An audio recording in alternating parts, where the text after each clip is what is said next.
Beloved child, before you could even understand who you were, I already knew what you belonged to.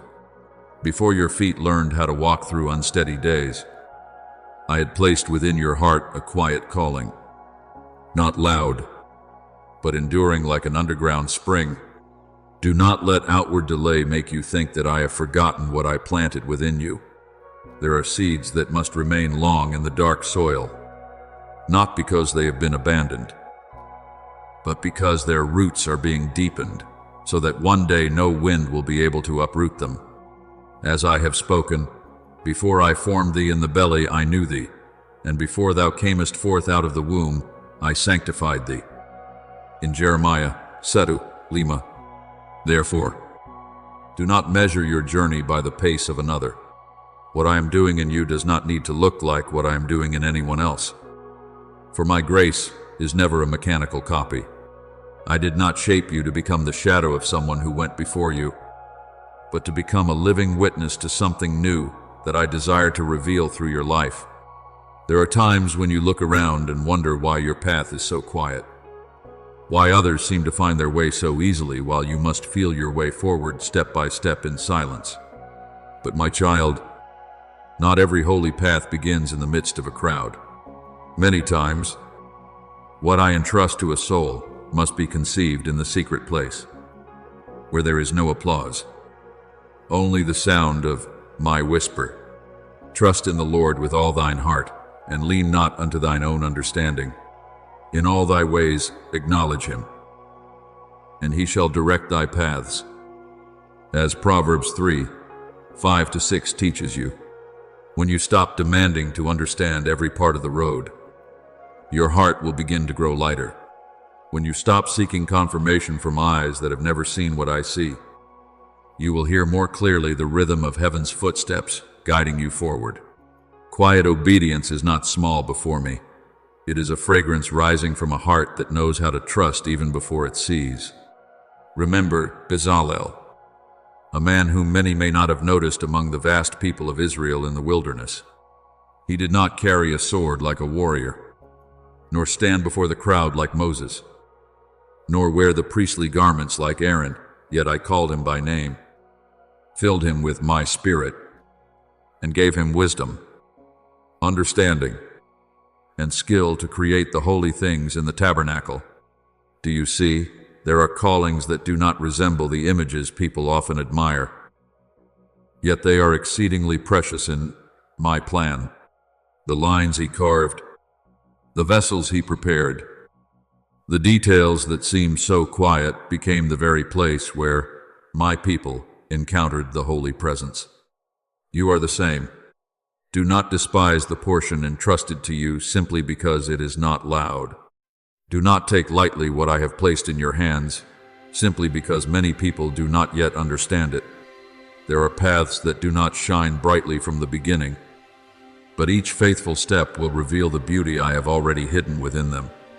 And when the appointed time comes, you will realize that no season of waiting was ever wasted.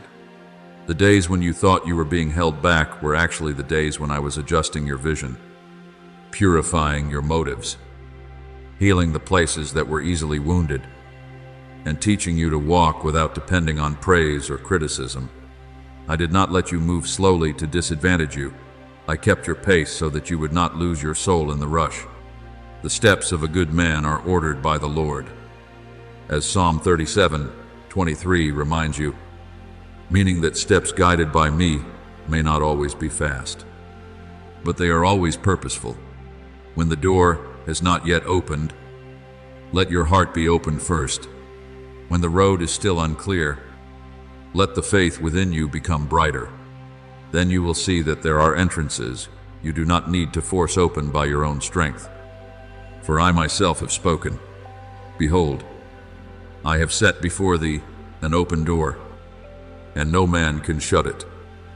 In Revelation 3:8, what I open, no power can lock again. What I have appointed, no delay can destroy. Bản dịch từ nội dung bạn gửi. Therefore, my beloved child, keep walking without bitterness. Keep waiting without despair. and remain different without fear. I did not choose you so that you could display yourself, but so that the light I placed within you might find its way into places that are still dark. You are not only a receiver of blessing, you were created to become a channel of blessing. When I lift you up, it is not only for your own sake, but also for the souls who will be encouraged when they see my faithfulness in your life. Let your light so shine before men that they may see your good works and glorify your Father which is in heaven. As Matthew 5:16 says, does not call you to live for your own glory, but to let your life become a mirror reflecting my kindness. Let peace replace impatience. Let faith replace comparison. And let gratitude replace doubt. I am leading you, not into a familiar copy of the past, but into a new land where grace will blossom in its appointed season. And you will understand that everything I withheld, everything I arranged, and every step I taught you to take was because of my love for you, a love that never goes astray.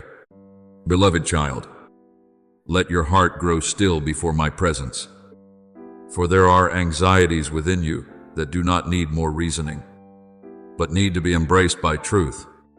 You have not been forgotten in this journey, nor are you a soul walking the wrong way, simply because the path before you has not yet been walked by many. There are ways I open that do not resemble the familiar roads of the crowd, and because they are unfamiliar, you may easily think you are alone.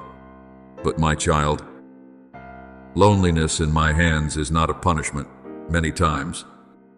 It is a holy room where I separate you from the noise so I can teach you to hear what is deeper. As it is written in Psalm 32:8, I will instruct thee and teach thee in the way which thou shalt go. I will guide thee with mine eye. Therefore, do not be afraid when your steps are not yet understood by others. What I affirm within your heart is more precious than every outward applause. When my eye is upon you, you do not need to be troubled by the eyes that fail to recognize what I am doing. Perhaps you have asked yourself many times why you are different, why your heart can no longer blend into the things others consider normal, why the easy roads no longer have the power to hold you back. But beloved child, that sense of not belonging is not a sign that you have been cast out. It is proof that I am drawing you closer to your true purpose. I did not create you to live according to the old patterns of fear, comparison, and the search for approval. I called you to walk in the unique light I have placed upon your life. My sheep hear my voice, and I know them, and they follow me. As John 10:27 reminds you, for my voice does not always sound like thunder. Many times, it comes as a gentle peace in the middle of chaos, as a deep inner knowing that you can no longer return to what no longer nourishes your soul. When you hear that calling, do not be quick to doubt it simply because others cannot hear it. Every soul has an hour of awakening, and your hour is being guided by my wisdom, which never fails. Remember Philip, the one who was guided by my angel to go down to the desert road that leads to Gaza, a road that human eyes might have considered barren, distant, and promising nothing great. If he had looked only with human reasoning, he might have asked why I was leading him away from the crowd and into a wilderness path. But on that very road that seemed empty, I had arranged an encounter with the Ethiopian official, a man who was longing to understand the holy word but had no one to explain it to him. One act of obedience and silence opened a stream of blessing far beyond what Philip could see at the beginning. Do you see? Sometimes I lead you into a quieter place, not to make your life smaller, but to position you rightly for an encounter. Ad door, a revelation that the crowd could never prepare you for. Therefore, do not despise the lonely stretches of the journey. There are deserts in my hands that become the very place where the gospel begins to spread farther. Many things happening around you are not meaningless disorder. The pauses, The slow seasons, the times when you must remain silent before what you cannot yet explain, are all being used by me to realign the rhythm of your heart with the rhythm of heaven. I am not hurried like man, because I do not build what is temporary. I do not push you into a place where you are not yet strong enough to stand, nor do I entrust you with something great while your inner being is still shaken by small things. In Isaiah 43:19, I declared, "Behold, I will do a new thing. Now it shall spring forth. Shall ye not know it? But before the new thing appears outwardly, I often renew your heart from within. I teach you to release the need to be understood by everyone. I heal you from the fear of being left behind, and I form within you a peace that does not depend on circumstances. When you think you are being held back, in truth, I am keeping you from running after what was never meant for you. When you think you are slower than others, in truth, I am bringing you to the right place, in the right season, at the right moment, appointed by grace. So keep walking, my beloved child, but do not walk by straining yourself. Let me lift the rhythm of your steps. Do not try to prove that you are on the right path by seeking confirmation from those who have not been entrusted to see the map I have placed within you. There are things I reveal to you only in part, because if you saw the whole picture right now, your heart might tremble before the greatness of what I am preparing. The Lord, He it is that doth go before thee. He will be with thee. He will not fail thee, neither forsake thee. As Deuteronomy 31:8 says, is the word for you to lean on in the days when you do not yet see clear signs. I go before you to open the way. I walk beside you to preserve you, and I come behind you to protect you from the things you cannot recognize in time. You do not need to know every turn in order to trust me. You only need to know that the one who leads the way has never been unfaithful. Then a day will come when you look back and understand why I did not allow you to blend into easy paths, why I let you pass through seasons where few people understood, and why I used silence to teach you a faith deeper than words. In that moment, you will see that every bend in the road carried the mark of my hand. Every delay held mercy hidden within it, and every lonely step was never truly lonely, because I was still there, quiet yet powerful, gentle yet certain. You are not lost. You are being led. You are not abandoned. You are being set apart. You are not falling behind destiny. You are stepping into my appointed time. Let my peace be the lamp within your heart. For as long as that light continues to burn, you will not need to fear the darkness along the road. I have called you. I am keeping you, and I will complete what I have begun in you with a love that never changes. Beloved child, there are seasons when I do not immediately change the scenery around you, because what I am doing is far deeper. I am changing your eyes, softening your heart, and enlarging your soul so that you may recognize the things you once missed.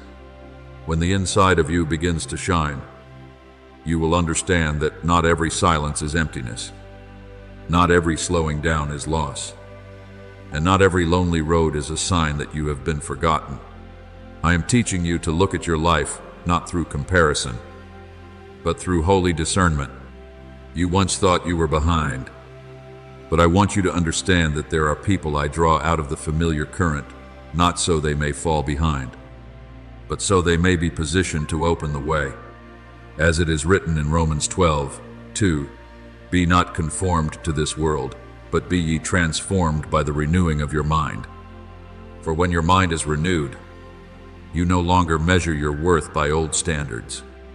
You begin to see my hand in small things, to hear my voice in the quiet spaces, and to recognize that true growth does not always resound outwardly, but grows in silence like roots seeking water in hidden depths. What brings me joy in you is not that you become more impressive before the eyes of the world, but that you begin to bow your heart before me with an unadorned sincerity. Many people seek a stage before they seek sanctification, seek a great calling before they learn obedience in small things. But my child, my kingdom is not built by self-display. It is built by hearts that know how to say yes when no one is watching, that continue to be faithful when there is no praise, and that keep the inner lamp burning while the outside remains dim. He that is faithful in that which is least is faithful also in much. As Luke 16:10 reminds you, meaning that the quiet things you are doing are not meaningless before me. Every time you choose righteousness instead of ease, listening instead of a hasty reaction, trust instead of protecting yourself with suspicion, a door is being prepared in the spiritual realm. You do not need to use your own strength to beat against those doors. Your surrender is the key I have placed in your hand. Remember Gideon, the man whom the eyes of the world might not have considered strong. When my angel came to him, he was threshing wheat in a winepress because he feared the enemy, and his heart was full of questions and a sense of his own smallness. But I did not call him according to what he was feeling. I called him according to what I had placed within him. I said to him, "The Lord is with thee, thou mighty man of valor," as in Judges 6:12. Do you see? I did not wait for Gideon to become confident before I called him, nor did I wait for others to recognize him before I entrusted him. I saw in him a willingness that was still trembling, a weak heart that had not turned away, and a fearful soul that still knew how to listen when I spoke. And from a man who thought himself lowly, I brought deliverance for an entire people. Therefore, do not see your trembling as proof that you have not been chosen. Sometimes, the very place where you feel weakest is where my power is revealed most clearly. For my strength is made perfect in weakness. As 2 Corinthians 12:9 says, Beloved child, a mission does not come like a medal given to someone who has proven themselves great enough. It comes as a sacred trust entrusted to one who knows how to open their hands. I do not seek the perfect to begin my holy work. For if I only used the perfect, no one could stand within my plan. I seek those who know how to return, how to listen, how to lay down their own will, even while their hearts still hold many things they do not yet understand. There are things I entrust that are not weighty because they appear great before the world, but because they require a clean soul to carry them. Fame may lift a person up for a moment, but only obedience can keep them standing when the winds of testing pass through. Therefore, when you feel that I am leading you through quiet lessons, do not be quick to ask to leave that classroom. I am teaching you strength without noise, wisdom without pride, and courage that does not need to display itself. Humble yourselves, therefore, under the mighty hand of God, that he may exalt you in due time. As 1 Peter 5:6 says, is not a word meant to make you smaller, but a word meant to protect you from being lifted up before your roots have grown deep enough. Then, day by day, you will see my peace making you steady in a way the words of the world never could. In the past, one doubtful glance could make you waver. One delay could make you blame yourself. One closed door could make you think you had been rejected. But when you have tasted rest in me, you will no longer panic before the outward things that have not yet aligned with your desires. You will understand that what I have entrusted to you does not need to be understood by everyone immediately. Those who are called into something new often must learn to walk within a holy distance, where they do not live to please the crowd, but to keep their hearts pure before me. And the peace of God, which passeth all understanding, shall keep your hearts and minds, as Philippians 4:7 says, will become a fortress around your mind. When that peace rules within you, the noise outside will lose its power to control you, and you will no longer need to prove so much, because your life itself will testify that I am with you Therefore, my child, continue to walk with a tender heart.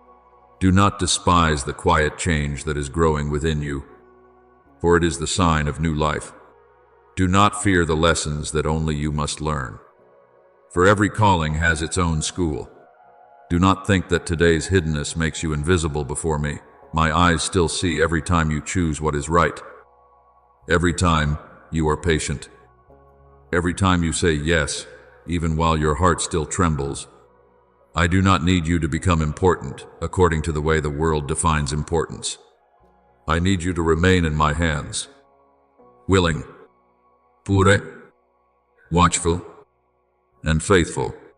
From a heart like that, I can open what is beyond your imagination.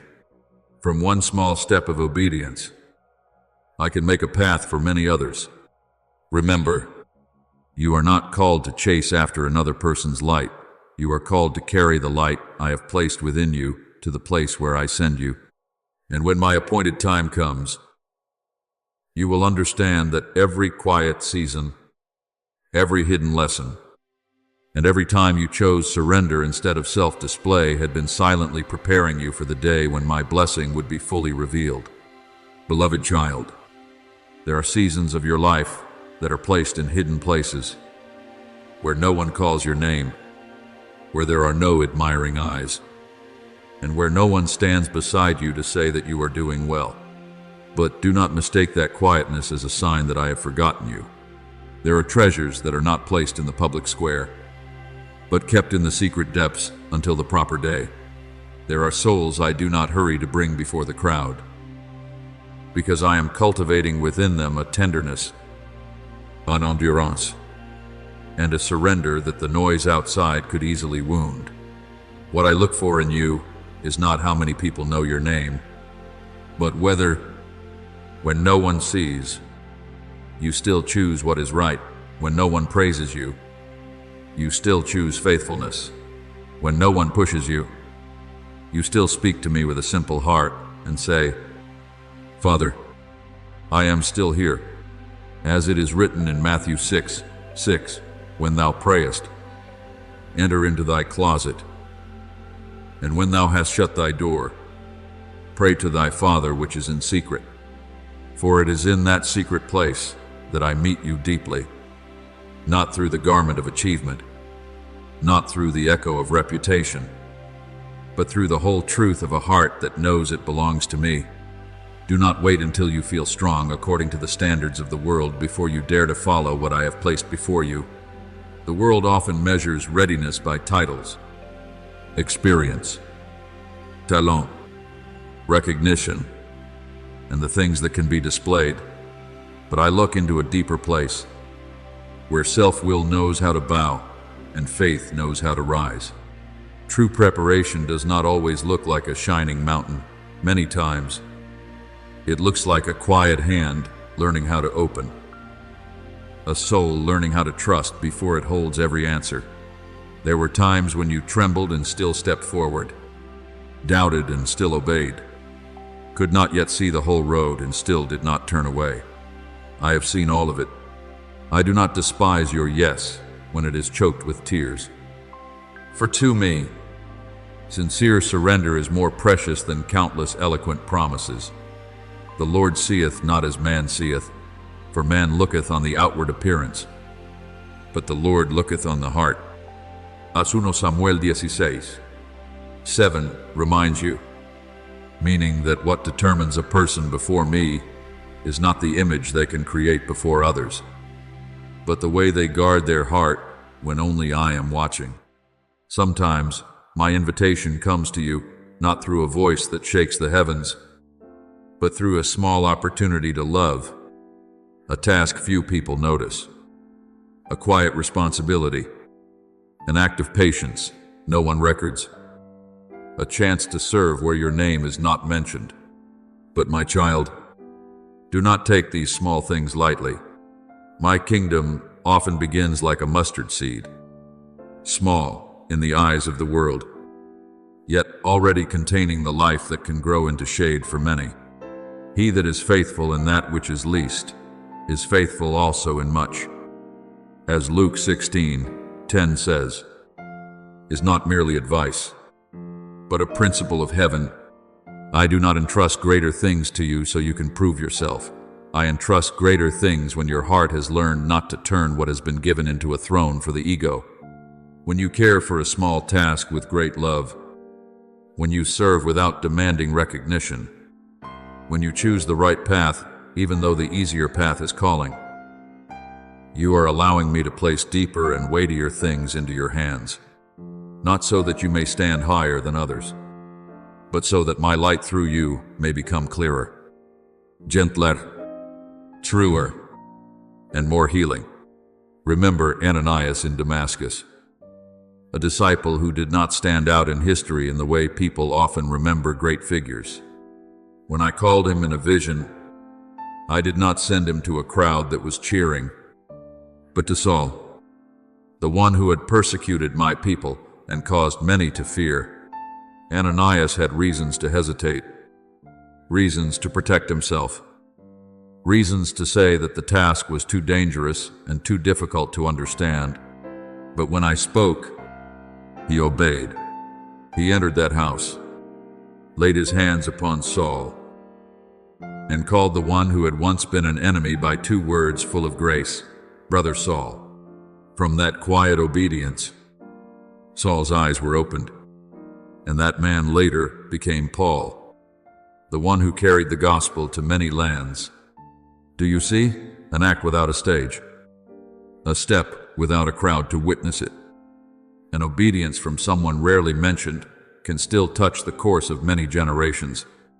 Therefore, when I place a small invitation before you, do not be quick to assume it is unimportant.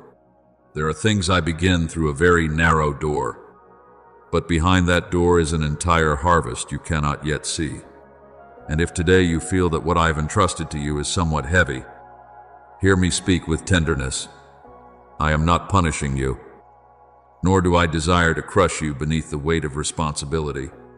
There are things that become heavy because they are precious, because they carry life, because they require a heart that has been formed in secret, able to uphold without becoming proud, endure without becoming bitter, and serve without losing peace. My yoke is easy, and my burden is light. As Matthew 11:30 says, does not mean the path will have no challenges, but that you do not have to carry it alone. When you walk with me, what is heavy will no longer be a chain, it becomes a holy trust, where you learn that true strength does not come from controlling everything, but from allowing me to work through the surrendered weakness you have placed in my hands. I know the turns that weary your heart, the choices that make you lonely, the times when you must stand on the side of what is right, even when it is not convenient. But it is there that I am deepening your roots, purifying your motives, and strengthening your shoulders, so that what has been entrusted to you will not break you, but will make you more like me. Therefore, my beloved child, continue to keep your heart tender. Do not trade inward purity for outward speed. Do not take lightly one small yes, for in my hands, one small act of obedience can become the beginning of something beyond human imagination. Do not be afraid when no one has recognized you yet, for I recognized you before you knew how to name yourself. Do not grieve when the things you do are not answered with applause, for the deepest reward of surrender is not to be praised by the world, but to be trusted by me even more. Commit thy way unto the Lord, trust also in him, and he shall bring it to pass. As Psalm 37:5 is upholding you in this very hour, I am bringing to completion what I have begun. I am using small things to prepare greater things. I am using the secret place to form a life that can shine without display. Be at peace, for I see you. I know you.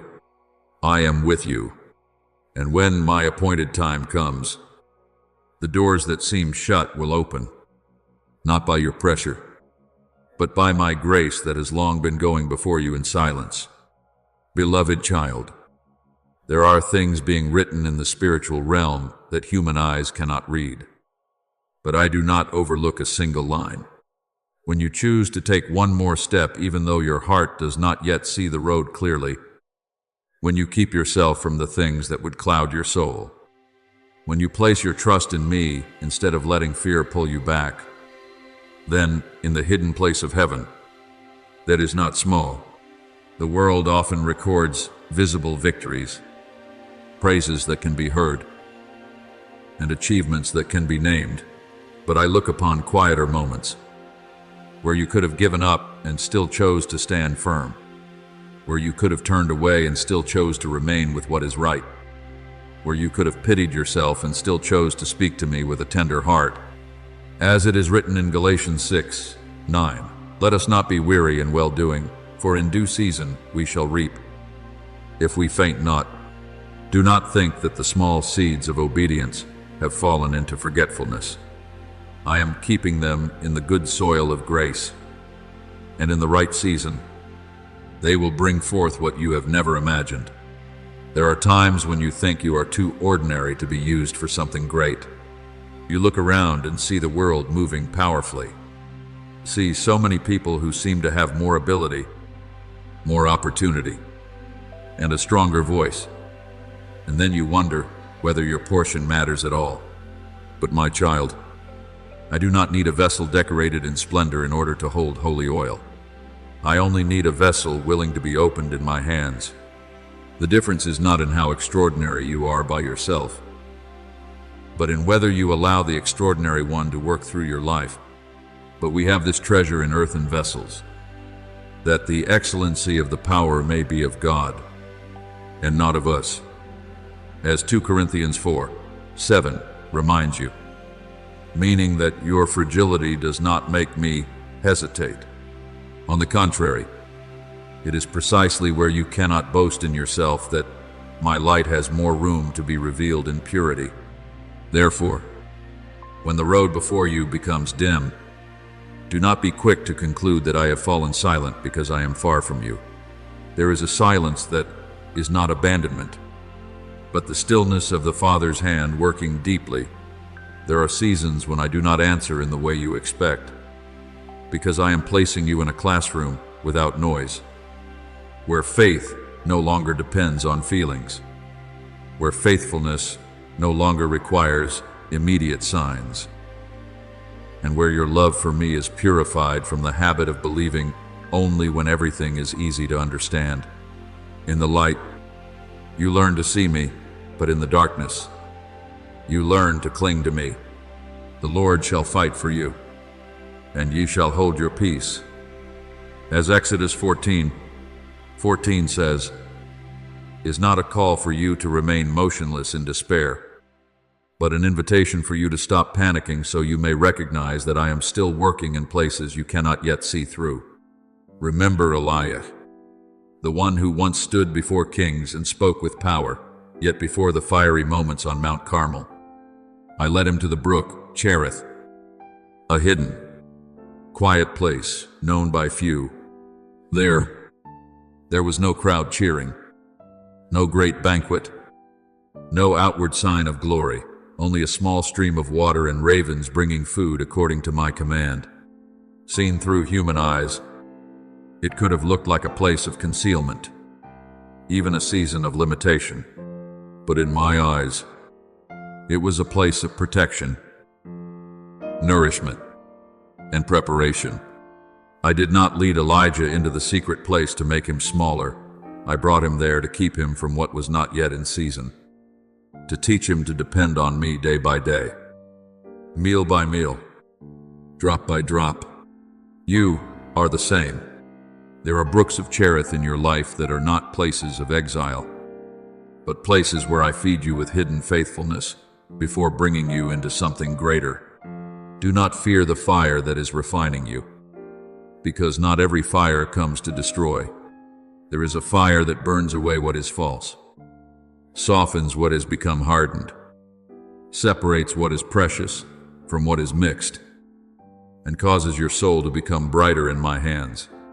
Behold, I have refined thee, but not with silver, I have chosen thee in the furnace of affliction. As Isaiah 48:10 reveals, means that I know exactly what heat is enough, what length of time is right, and where you need to be upheld. I am not a careless craftsman striking metal out of anger. I am a merciful Father who knows what in you needs to be reshaped, what needs to be cleansed, and what needs to be strengthened so you will not break when something deeper and weightier is entrusted to you. If you feel that you are being heated, trimmed, and polished, remember that I am not doing this to take away your beauty, but so that your true beauty will no longer be covered by layers of fear, self-doubt, and old wounds. Then you will understand that what you are carrying today is not a sign that I am being heavy-handed with you, but a sign that I am placing a holy trust within you. I do not entrust precious things to a heart that has not been prepared, nor do I allow you to carry something great while your inner being can still be easily shaken by outward words. Therefore, do not despise the days when you must learn patience, the nights when you must pray in silence, or the times when you must keep your heart pure, though no one knows. Blessed is the man that endureth temptation, for when he is tried, he shall receive the crown of life. As James 1:12 says, does not speak of a soul that has never grown weary, but of one who still holds on to me when weariness passes through. You do not need to pretend that you are not weak. You only need not let go of my hand in that weakness. So be at peace, my beloved child. The small thing you do in obedience can become the doorway to a season I have prepared long ago. A prayer no one hears, a righteous choice no one praises, a step of trust no one records. All of it is gathered by me like a fragrance before my throne. Do not be discouraged because you have not yet seen results immediately. For a seed has not failed simply because it has not yet risen above the ground. I am working in the roots before I show you the flowers. I am deepening you before I widen your influence. I am keeping you in the secret place not to forget you, but to form within you a life that can carry blessing without pride, carry responsibility without becoming hardened, and carry light without losing gentleness. Let me continue to lead you. What I have begun in you is not as fragile as the emotion of a single day. For he which hath begun a good work in you will perform it. As Philippians 1:6 says, I see you, I know you, I am refining you. And when the appointed time comes, you will not merely survive that furnace, you will come out with a cleaner light, a steadier spirit, and the mark of my hand upon you more clearly than ever before. Beloved child, there are nights in your life that are not formed to hide you, but to teach your spiritual eyes how to recognize a light deeper than the light of day. When every path before you seems to close, when your prayer rises and you have not yet heard an answer descend, when your heart is so weary that you no longer know what language to use to explain what you are going through, I am still there. I am not far from you simply because you do not feel me near. I have not removed my hand from you simply because you have not yet seen the hand that is holding you. For we walk by faith, not by sight, as 2 Corinthians 5:7 reminds you. Means there is a kind of walking that does not depend on the clarity of the surroundings, but on the faithfulness of the one who leads the way. You do not need to see the entire route in order to continue. You only need to know that I never lead you into darkness to abandon you there. There are seasons when I am silent, not because I have run out of words of love, but because I am teaching you a language deeper than sound. When every outward noise grows quiet, you begin to recognize a very gentle voice within your heart, one that does not pressure you, does not frighten you, but steadily draws you toward life. That is my voice. In the past, perhaps you missed it because your heart was filled with anxiety, comparison, the desire to prove yourself, and the fear of being left behind. But in the quiet room of testing, I am teaching you to distinguish between the voice of panic and the voice of truth. As it is written in Psalm 46:10, "Be still, and know that I am God." That stillness is not a meaningless emptiness. It is the place where your soul stops struggling and begins to recognize that I am still reigning, still arranging, still working in the deeper layers your eyes cannot yet reach. Remember Joseph, but do not remember him only as the one who was finally lifted up in the palace. Remember him in the days when no one called his name, when the coat was torn from his shoulders, when false accusation wounded his honor, and when he sat in a prison cell where his dreams seemed to have fallen silent beneath cold stone. I gave him a vision when he was still young, but between the dream and the throne were years of being misunderstood, forgotten, and held back in a place human eyes could not see. Yet it was there that I did the deepest work. I was not only preparing a position for Joseph, I was preparing Joseph for that position. If the throne comes too soon, the human heart may not yet be humble enough to carry it. If the key of destiny is handed over before the spirit has been refined, something great can become a weight that crushes a person. But I know the right time. The Lord was with Joseph, as Genesis 39:21 reveals, even when the setting around him was a prison. Do you see? My presence is not limited by location. A palace does not bring me closer, and a prison does not make me farther away. In the same way, do not think that the difficult place you are passing through has reduced your worth. Fire does not cause gold to lose its nature. It only separates from the gold what does not belong to it. Darkness does not take away true light. It only helps you recognize which light truly comes from me. The trial of your faith, being much more precious than of gold that perisheth, though it be tried with fire, as 1 Peter 1:7 says, is telling you that what I am refining within you has eternal value. The tears you thought were falling in vain have not been overlooked. Thou tellest my wanderings, put thou my tears into thy bottle. As Psalm 56:8 reminds you, means that no true pain passes before my heart without being remembered. I do not only see the final outcome, I see every night when you try to keep your heart from becoming hardened. Every time you want to fall but still quietly call upon me. Every moment when you no longer have strength to say much and can only breathe out a small prayer. Look at Paul and Silas in Philippi. They were not in the middle of a brightly lit gathering, not standing on a high platform, not being honored by the crowd. They had been beaten, thrown into the inner prison, and their feet were fastened in stocks in the middle of the night. But at midnight, when their bodies were in pain and their circumstances seemed to offer no way out, they prayed and sang praises to me. Do you understand this? They did not sing because the doors had already opened. They sang before the doors opened. They did not worship because the chains had already fallen.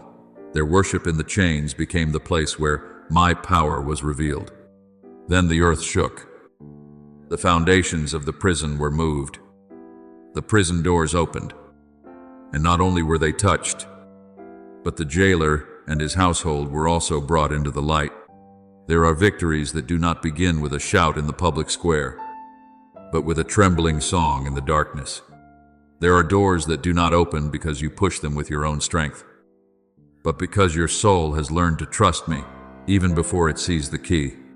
Therefore, my beloved child, do not despise the training room you are in. The most precious thing is not how many great things you can do for me by your own strength, but whether you dare to let me do a truly deep work within you. I am not in a hurry to make you someone many people can see if your heart has not yet been anchored in the place where only I see. I will not let you run after a mission while the inside of you is still wounded by the need to be recognized. I desire to heal before I send, to deepen before I widen, to cleanse before I entrust more. Humble yourselves, therefore, under the mighty hand of God, that he may exalt you in due time. As 1 Peter 5:6 says, is not a word delaying your blessing, but a word protecting you from being lifted up when your roots are still too shallow. The years of hiddenness are not working against you. They are preserving what I have placed within you from being consumed by the premature gaze of the world. Then the day will come when you understand that I did not waste a single night, did not forget a single sigh, and did not lose a single tear of yours. The things you cannot yet name today are being gathered, shaped, and arranged by me into part of a greater story. All things work together for good to them that love God. As Romans 8:28 says, does not mean that everything is pleasant, but that nothing in my hands is meaningless. You are still moving forward. Even though your steps are weary, you are still being prepared. Even though you feel as if you are only waiting, you are still being loved by me. Even when your emotions sometimes cannot touch that warmth, let your heart rest in this. The light is still there. My hand is still working. And the deepest chapter of your life is not written by the noise outside, but by quiet surrender in the secret place. When the appointed time comes, you will step out not only with an answer, but with a heart that has been made steady, pure, and gentle enough to carry my light to many others. Beloved child, when the noise outside has grown quiet and your soul no longer runs after every urgent voice, you begin to touch a truth deeper than what the eyes can see. Your true strength is not born from what you are holding in your hands, but from the one who is holding your hand. There was a time when you thought you needed many more things in order to stand firm.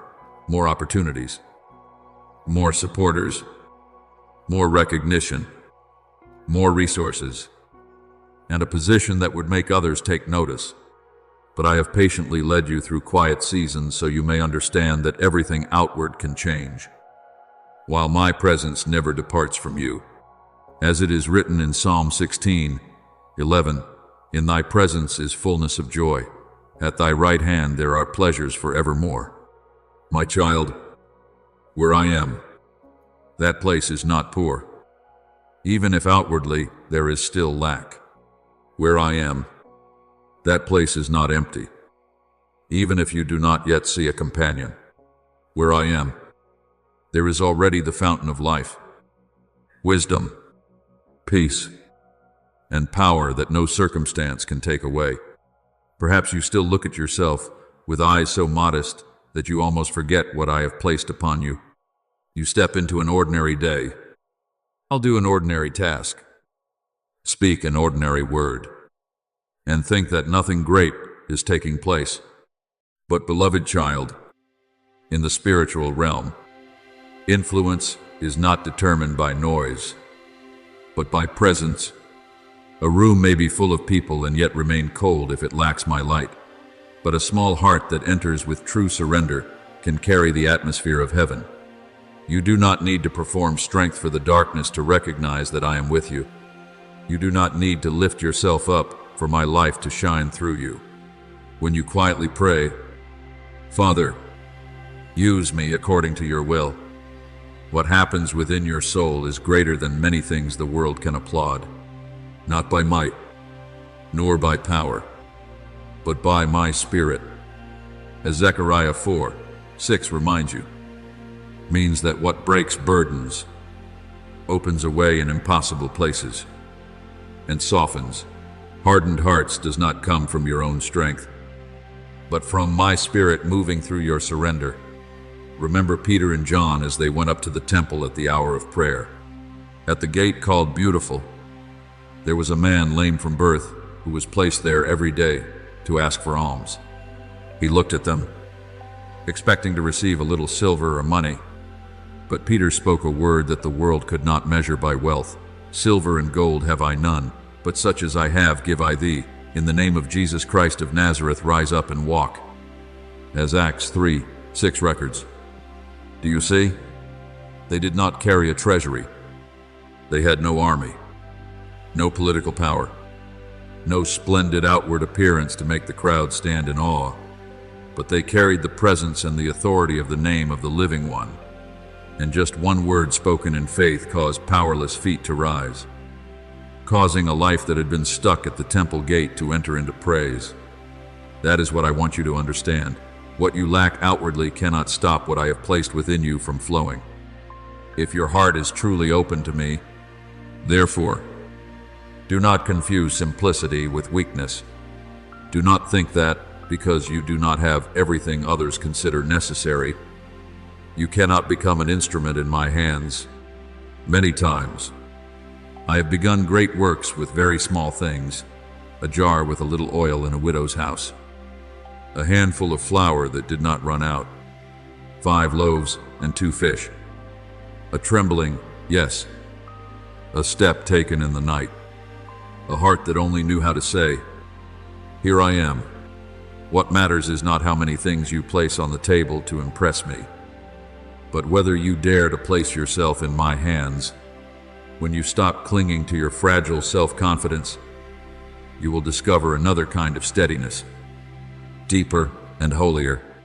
As 2 Corinthians 12:9 declares, "My grace is sufficient for thee, for my strength is made perfect in weakness." It is precisely when you no longer try to prove that you are enough that I can reveal that I am the one who is sufficient within you. Some of the lack you feel today is not proof that you are limited, but an invitation for you to recognize the true source of provision. If you lack recognition, I teach you to live before me instead of living before the eyes of people. If you lack support, I teach you to lean on the arm that never grows weary. If you lack resources, I teach you that the windows of heaven are not locked by earthly circumstances. You may be standing in a place that others call poor, delayed, or unfavorably, but I call it the place where I can reveal my sufficiency most clearly. The Lord is my shepherd, I shall not want. In Psalm 63:1 is not a promise that you will always have everything you desire immediately, but a confirmation that when I am the one leading you, your soul no longer has to be ruled by the feeling of lack. I can feed you in the wilderness, open springs from hard rock, prepare a table before your enemies, and make the little in your hands become a sign of overflowing grace. Then you will begin to walk differently, not because your circumstances have completely changed, but because you know you are not walking alone. That peace is not arrogant, not noisy, and does not need to appear greater than anyone else. It simply remains within you like a lamp that does not go out.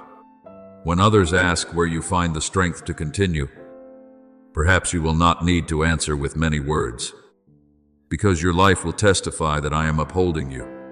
When you step into a dark place, you will no longer carry fear as you once did, because you know the light is not only before you, but within you, because I am with you. Lo, I am with you always, even unto the end of the world. As Matthew 28:20 assures you, for every day you still must pass through. You do not need to have everything before you can begin. You do not need to become great before I can use you. You only need to stay near me. Hear my voice. Remain tender in my hands, and be willing for me to work through you. For a person who has me is never truly small. A heart that carries my presence is never truly empty, and a step sent by me, no matter how quiet it may seem, can shake things that once appeared impossible to move. Beloved child, let your soul rest in this one truth. You do not need to chase after anyone else's shadow in order to know that you have value. You do not need to build an image of strength before the world to prove that I am with you. What I have engraved within your heart does not need the crowd seal of approval. For before people knew your name, I had already called you with everlasting love. There are seasons when you look at the results before your eyes and wonder whether you are truly creating anything at all. But my child, do not measure spiritual strength by what appears immediately. There are influences that do not sound like drums in the public square, but quietly remain in the atmosphere after you have left. A room becomes less tense, because you chose gentleness. A heart becomes less hopeless because you brought a word of hope. A relationship does not break apart because you chose patience instead of responding out of pain. As it is written in Matthew 5:9, "Blessed are the peacemakers, for they shall be called the children of God." Do you see? Sometimes the clearest sign of my presence within you is not that you do something great before everyone's eyes, but that wherever you are, there is more peace, more light, and more breathing room for weary souls. Do not let your heart be swept into the race of noise, where people believe that whoever is seen more is more important. Whoever speaks louder has more authority, and whoever is praised more has greater worth. My kingdom does not operate by those laws. Where I reign, power is often sown in silence. Authority often grows through surrender. And true light does not need to advertise itself for darkness to retreat. When you remain with me, when you keep your heart pure in a circumstance that could easily make you bitter, when you choose tenderness, even though you have enough reasons to become hard, then your relationship with me is becoming the fountain for everything you do. Abide in me, and I in you, as John 15:4 teaches you, means that a branch does not bear fruit by striving to separate itself from the vine, but by remaining in the source of life. You do not need to force yourself to produce fruit by your own strength. You only need not depart from my presence. From that place, the right things will grow in their proper season. The right doors will open at the appointed time, and the people who need to receive light through you will be touched in the way I have ordained. I know there are things you have done that no one recognized. There were times when you swallowed a sharp response so you would not wound someone who was already weak. There were times when you chose forgiveness, not because the pain was small, but because you did not want your heart to become a prison for darkness.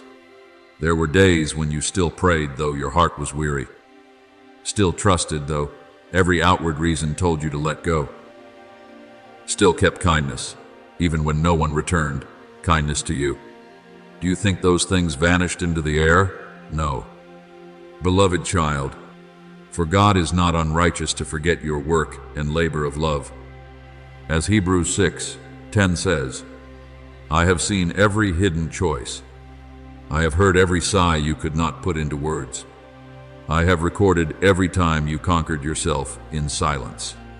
Those victories do not need a stage, but they build within you a foundation that storms cannot easily shake.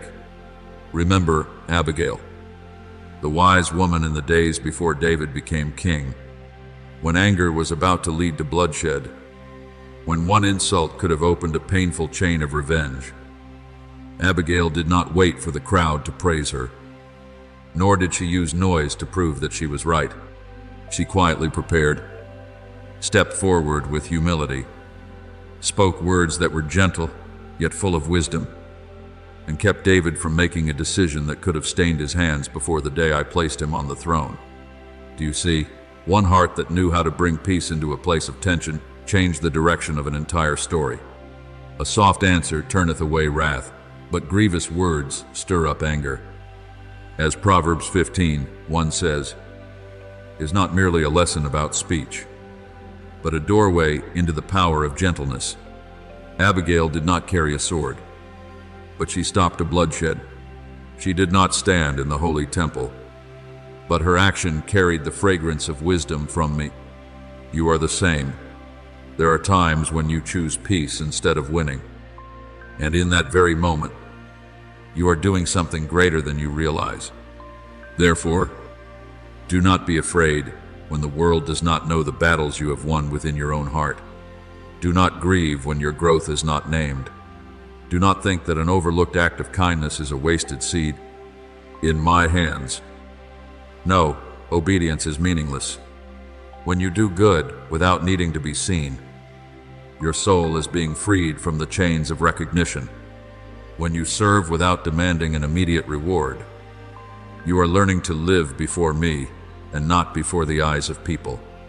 And whatsoever ye do, do it heartily, as to the Lord, and not unto men, as Colossians 3:23 reminds you, means that the value of what you do does not lie in how many people see it, but in the one to whom you offer it. And I, the one who sees in secret. You know how to open doors your hands cannot open by themselves, how to lift you up without making your heart proud, and how to bring you into the right place when your inner being has become steady enough to carry what has been entrusted.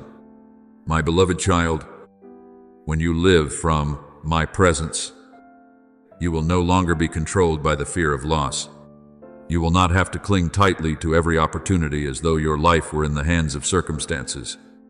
I am the one who makes a way where there is no way, the one who opens doors where you thought there were only walls of stone, the one who keeps you even when others do not know that you need to be kept. I will never leave thee, nor forsake thee. As Hebrews 13:5 says, is the word I place beneath your feet, so that every step you take will no longer tremble as before. You do not need to do many things in order to be seen by me, because I have seen you from the beginning. You do not need to become loud to prove that you have light, for true light will shine by itself when you remain near me. You do not need to compare. You do not need to hurry. You do not need to build yourself a small throne out of passing achievements. Only keep your heart abiding in me, tender, watchful, pure, and ready. Then you will realize that the hidden things of today are leading you to the sacred doors of tomorrow, not because you have impressed the world, but because you have allowed me to shape you in the secret place, not because you have won every argument, but because you have learned how to keep your soul at peace, not because everyone has applauded you, but because I can trust you with things that are not meant for those who live by the sound of applause. Rise and rest, beloved child, for I have chosen you, and I do not allow the one I have chosen to walk alone. Wherever you pass through, let my peace remain there. In the words you speak, let my life flow through them. In the things you do, let my love be the root. And when darkness meets the light within you, it will have to draw back, not because you are trying to appear strong, but because I, the one who is in you, I'm greater than everything that stands against you out there. Beloved child, there are doors in your life that do not open by the force of your pushing, nor by the approval of the crowd, but by something very hidden that only I can see. Your heart remains tender when it is tested, still knows how to bow when no one praises you, and still says yes in the hours when no reward appears before your eyes. Do not think those quiet choices are small. In my kingdom, great movements can begin with a very soft response from the soul. When you remain still because I have told you to wait, when you keep walking because I whisper within your heart to go, when you do not need to understand every turn and still place your hand in mine, you are living by a faith that has moved beyond the immaturity of emotion. As Hebrews 11:8 reminds you about Abraham, by faith, he obeyed and went out, though he did not know where he was going. Do you see? Mature faith does not always carry a map in its hand. Sometimes it only has a calling, a promise, and a heart that believes the one who called is faithful. I know there are times when you simply wish everything would end in peace, that you would just get through the difficult season, that you would reach the other side without collapsing. That desire is pure, and I do not despise your weariness. But my child, what I have placed in your life is wider than personal rescue. I am not only lifting you up so that you may stand firm for yourself, I am forming within you a pathway so that later others may see hope and follow. There are places you are passing through not because you have been abandoned in unfamiliar terrain, but because I am using your steps to open a trail of light through places where no one has dared to go. Prepare ye the way of the Lord. As the call in Isaiah 40, 3 declares, is not only for those who stand in public squares, but also for hidden souls who know how to obey in the wilderness. You may never have called yourself a forerunner, but I saw that in you before you fully understood yourself. Remember Esther, the young woman who was placed in the palace at a time whose meaning she herself did not fully understand at first. She did not enter the story with trumpets of victory, nor was she born into power so that she could easily change the destiny of her people. But when the hour of danger came, Mordecai's reminder rang out like a lamp in the night. Who knoweth whether thou art come to the kingdom for such a time as this, as Esther 4:14 reveals. Esther did not use her safety as a reason to remain silent. She fasted, humbled herself, and then stepped into danger with a surrendered heart. One quiet step of hers became a way of escape for an entire people. Do you see? There are acts of obedience that do not need noise in order to shake history. There are people who are not prepared by stages, but by hidden seasons, so that when the appointed time comes, their tenderness becomes an instrument for my power. Therefore, do not take lightly the years in which you have quietly rebuilt trust after disappointment. I saw you gather each broken piece of hope, not so you would become harder, but so you would learn to love me more deeply. I saw you live wholeheartedly in tasks no one named. Forgive while your heart was still hurting. Continue to sow what is good before seeing the harvest, and continue to believe when the promise seemed very far away. For God is not unrighteous to forget your work and labor of love. As Hebrews 6:10 speaks directly into the days when you thought you had been forgotten. Not one of your hidden prayers has fallen from my hand. Not one righteous choice has vanished into emptiness. What the world does not record, heaven still keeps. What you do not for reputation, I use to form spiritual authority within you. You do not need to force your destiny by yourself, nor do you need to bend doors open with the strength of anxiety. I am the one who goes before you. When the appointed time has not yet come, even the right door may remain closed. Not to reject you, but to protect you from entering before your heart has become steady enough. But when the hour I have ordained arrives, no opposition can hold back what I have given. As Revelation 3:8 declares, I have set before thee an open door, and no man can shut it. Let that word sink deeply into your heart. The door I open does not depend on the noise of men, is not locked by unfavorable circumstances, and does not need permission from those who have never understood your calling. It opens because I have prepared it, and because your heart has been refined to walk through it without losing humility. Then there will come a day when others will see you standing in a place that once seemed impossible to reach, and they will ask how you got there. You will not need to tell a story of self-display, nor will you need to paint yourself as stronger than anyone else.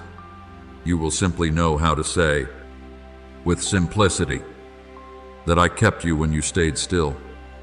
I led you when you walked forward, and I taught you obedience, even when everything was still covered in mist. Your obedience was not a wasted season. It was the hidden root nourishing the season of blooming. Commit thy way unto the Lord. Trust also in him, and he shall bring it to pass. As Psalm 37:5 says, is not a vague comfort, but the rock on which you can stand firm when you have not yet seen the result. I am bringing to completion what I have promised, not according to the hurried rhythm of fear, but according to the perfect wisdom of love. My beloved child, continue to keep your heart tender. Do not let the doors that are still closed make you doubt that my hand has already touched the handle. Do not let the silence of today make you forget that heaven is still writing your story. I did not only save you from what once caused you to fall, I am sending you to become a sign for those who are still trapped in the place you have passed through. You do not need to prove that you are chosen by doing many things for others to see. You only need to remain in me, faithful in the small things, courageous in what is right, humble in what has been entrusted, and steadfast while the road is still long. On the day I call, you will hear not the noise of pressure, but the familiar voice of my love. Step into what I have prepared, my faithful child, for your quiet yeses have become a pathway for my grace to be revealed. Beloved child, some of the pressure you once carried was not because I had forgotten you, nor because your life had been placed under an unjust burden. There are souls born at a precise intersection of history, where the old has lasted too long and the new needs someone willing to open the door. You did not appear in that family, that community, or that generation as a drifting accident. I placed you there with an intention deeper than you once understood. There are cycles that have passed through many before you, impoverished thoughts, inherited fears, distorted ways of loving, habits of hiding instead of healing, prayers that remain only in form but lack true life. And then I called you, not because you were stronger than all of them, but because you allowed me to touch the deepest place of your heart. As the word in Isaiah 58:12 says, you shall be called the repairer of the breach, the restorer of paths to dwell in. I want you to understand that sometimes what I am doing through you is not only to heal one life, but also to reopen a path for many lives after you. Do not be afraid when you find yourself different from the familiar patterns around you. Those who are called to open the way often have to stand before voices telling them to turn back and face the doubts of those who have not yet seen what I am building. At times, you will feel lonely because the one who lays a foundation is rarely seen right away. People often look up at the house when it is already risen high, praise its beauty when the walls are finished, but few remember the days when the ground was still muddy, the stones still scattered, and hands were quietly laying each layer of the foundation in silence. My beloved child, I see those stones. I see every time you choose to live uprightly when you could have compromised. Every time you choose to speak the truth when falsehood would have brought easier gain. Every time you choose to worship me with a pure heart instead of holding on to an outward appearance of godliness. For other foundation can no man lay than that is laid, which is Jesus Christ. As 1 Corinthians 3:11 reminds you, meaning that the foundation you are laying is not meant to exalt you, but so that what I build later may stand firm in truth. Remember Joshua when I led my people to the banks of the Jordan River. Before them was the water that separated the old wilderness from the new promised land. One generation had fallen in unbelief, but I did not let the story end there. I called Joshua to rise, not to live in Moses' shadow, but to lead the people into what those before them had not been able to enter. I spoke to him in Joshua 1:9. Be strong and of a good courage, be not afraid, neither be thou dismayed, for the Lord thy God is with thee whithersoever thou houst. When the priests placed their feet in the water, the river stopped, and the people crossed over on dry ground. Then I told them to take 12 stones and set them up as a memorial, so that when their children would ask in the future what those stones meant, they would tell how I opened a way where there seemed to be no way. Do you see? Those who open the way do not cross over only for themselves. They leave behind a testimony so that those who come after them may know that what once blocked the path can be overcome by my power. Therefore, do not despise the battles within your heart that you have quietly won. When you break down an old way of thinking, you are not only changing the way you see life, you are weakening a cord that once bound many people. When you learn to love without controlling, to forgive without lowering your own worth, to live righteously without pride, and to work honestly even when no one is checking, you are building a kind of legacy the world cannot easily measure. Others may not understand why you must be so careful with your heart, why you no longer want to follow familiar shortcuts, why you refuse the things that were once considered normal. But I understand. I know you are not merely resisting a personal habit. You are standing before old gates and declaring that from now on, a different way of life will begin. As Romans 12:2 teaches you not to be conformed to this world, but to be transformed by the renewing of your mind. I am renewing you from within so that, through you, a new atmosphere may begin to spread outward.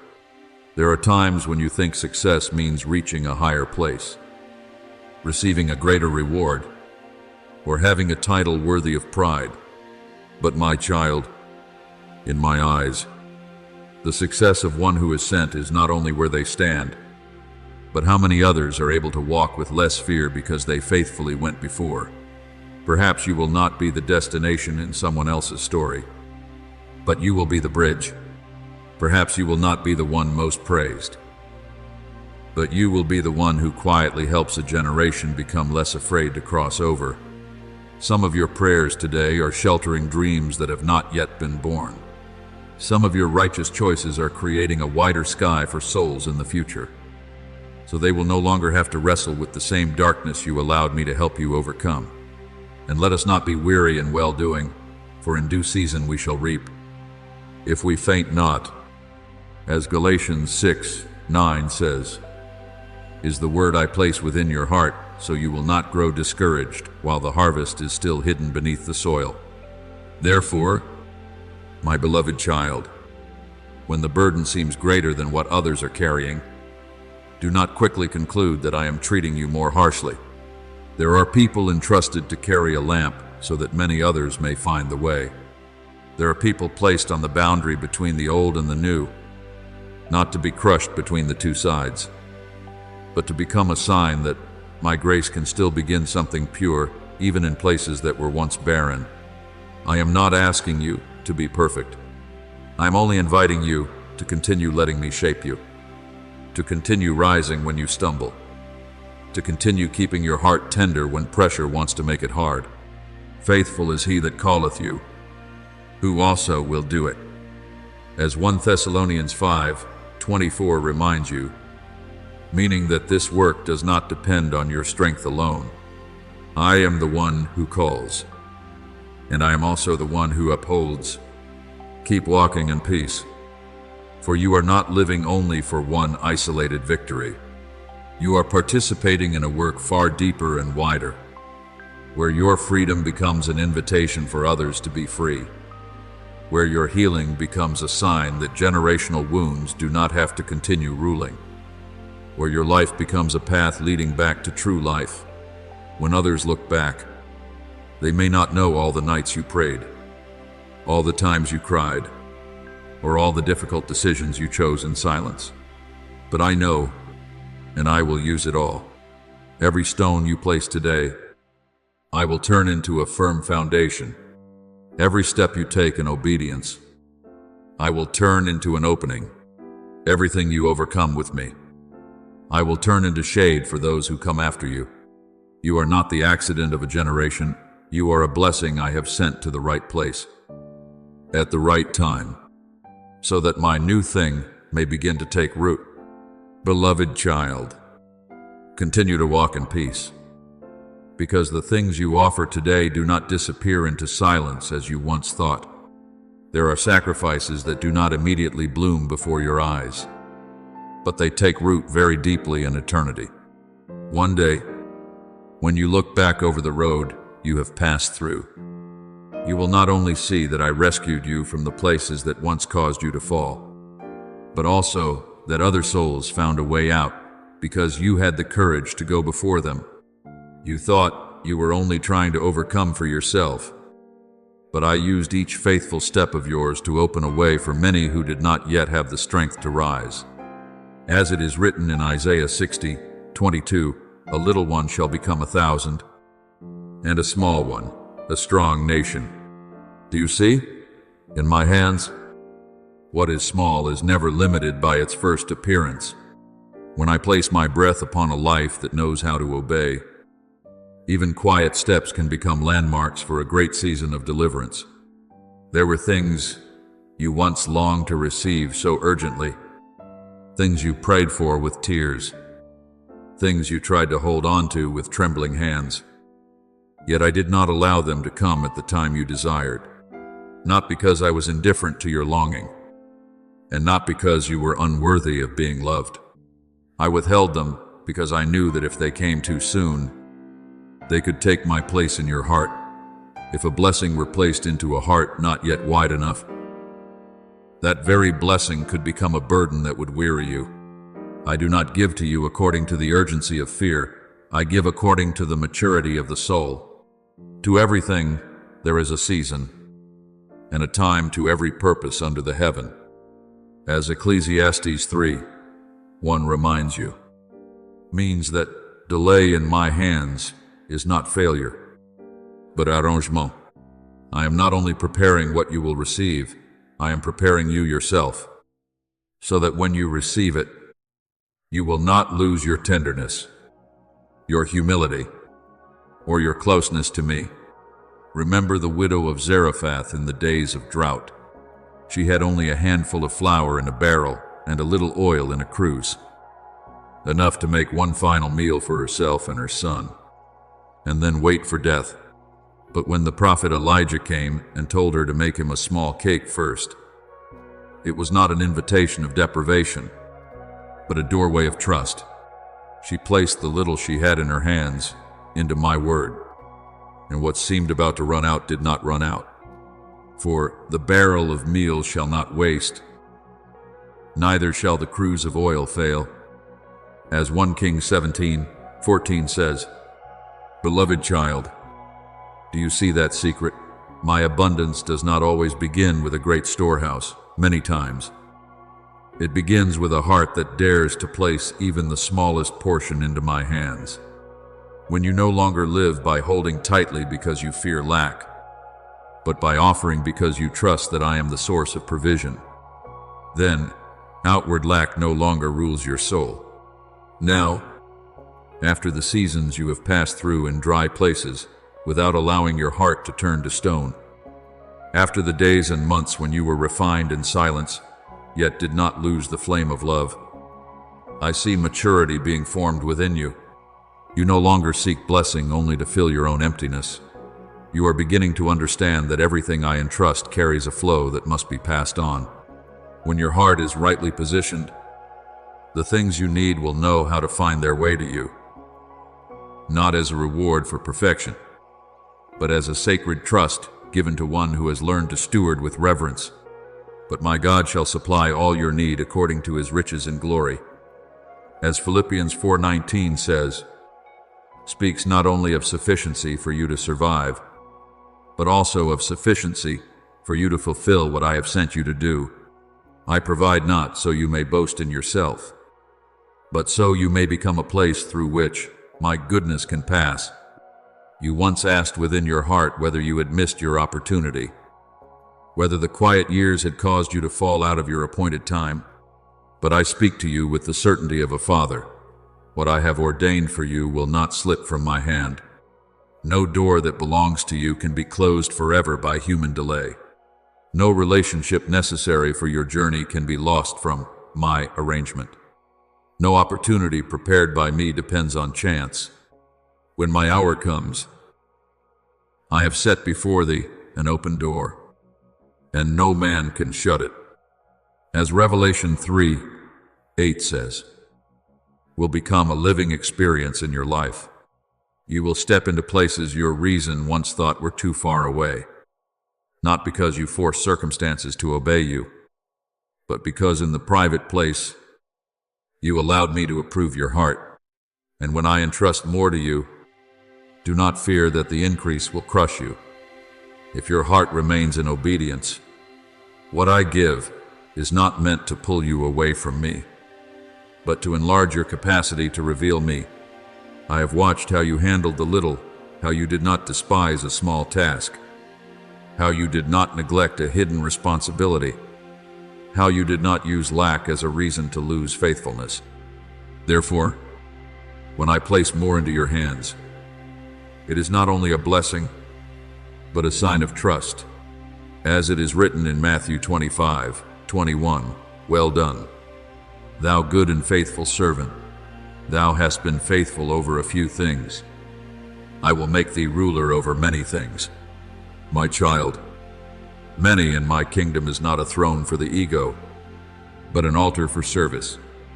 The one who receives much must have a heart that knows how to distribute, uplift, build, and make the burdens of others lighter. So release the anxiety of having to make everything happen by yourself. I am the one who provides for you, the one who connects what seems scattered, the one who causes what is needed to appear at the right time. When you stop seeking only to possess and begin seeking in order to serve, you will enter another rhythm of life, lighter, deeper, and freer. God is able to make all grace abound toward you, that ye, always having all sufficiency in all things, may abound to every good work. As 2 Corinthians 9:8 opens before you a new horizon. You are not provided for merely to survive. You are provided for so you may become a blessing. You are not lifted up merely to stand higher. You are lifted up so you may see farther and reach out your hand to help others walk forward with you. Therefore, my beloved child, keep your heart tender in this season of transition. Do not let abundance make you forget the training room. And do not let what has been entrusted to you cause you to depart from the presence that nourished you in the days of lack. Everything is beginning to shift within you before it is revealed outwardly. When you live from a place of offering instead of lack, from stewardship instead of proving yourself, from service instead of possession, heaven will quietly arrange the next steps for you. There is no need for noise, no need for force. No need to strain yourself to hold on to what belongs to me. Just keep walking, for I am walking with you. What I place in your hands will bear fruit. What I open will stand firm, and what I have prepared for you will come in the rhythm of love, through a heart that has been reshaped not only to receive blessing, but to become a flow of blessing for many others. Beloved child, hear me with a quiet and watchful heart, for the season you are entering is not like the seasons before. There was a time when I kept you in the hidden place to heal you, shape you, cleanse your motives, and teach you to recognize my voice among all the noise. But now, as your roots have grown deeper, as your heart has become softer, as you no longer see blessing as something to hold tightly, but as water meant to flow through you, I begin to place weightier things into your hands. Do not look at the opportunities now opening before you merely as compensation for the years you endured. They are not simply gifts meant to comfort your past, but sacred trusts for the future of many people. As 1 Peter 4:10 says, "As every man hath received the gift, even so minister the same one to another, as good stewards of the manifold grace of God. What I give you does not stop with you, it passes through you, touches dry places, lifts up the weary, and opens a way for souls who once thought they had no hope left. Therefore, do not let your heart return to the old habits of hoarding, fear, and self-protection. When I give you greater influence, more connections, greater ability, and more resources, I am not inviting you to build a private fortress to hide within.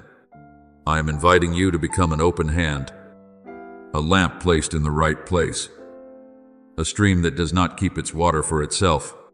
The world often calls success being known by many, having a louder voice, holding more, and standing higher. But in my eyes, a truly successful person is one who helps the fallen rise again, helps those in darkness see light, helps the weary recover courage, and helps the lonely realize they are still loved. The liberal soul shall be made fat, and he that watereth shall be watered also himself. As Proverbs 11:25 says, speaks not only of material things, but of the spiritual law of a life that allows grace to keep flowing. What is held back in fear becomes heavy, but what is offered in love will bear fruit beyond what you can see. I did not refine you through long nights, merely so you would become strong for yourself alone. I taught you to pass through wounds, so you would know how to lift the wounded without judging them. I allowed you to taste lack so that when you hold abundance, you will not despise those who are still in need. I led you through seasons when no one understood you, so that you would have tenderness toward souls who cannot yet name their own pain. For unto whomsoever much is given, of him shall be much required. As Luke 12:48 reminds you, means that increase in your hands always comes with maturity in responsibility. Do not fear this, for I do not place responsibility upon you to crush you.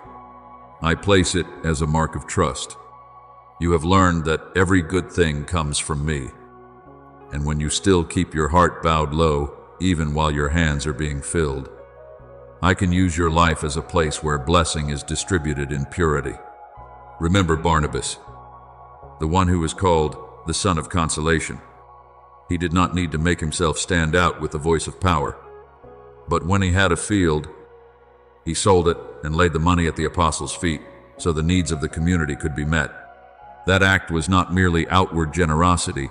It was the sign of a heart that understood what it possessed belonged to a purpose greater than itself.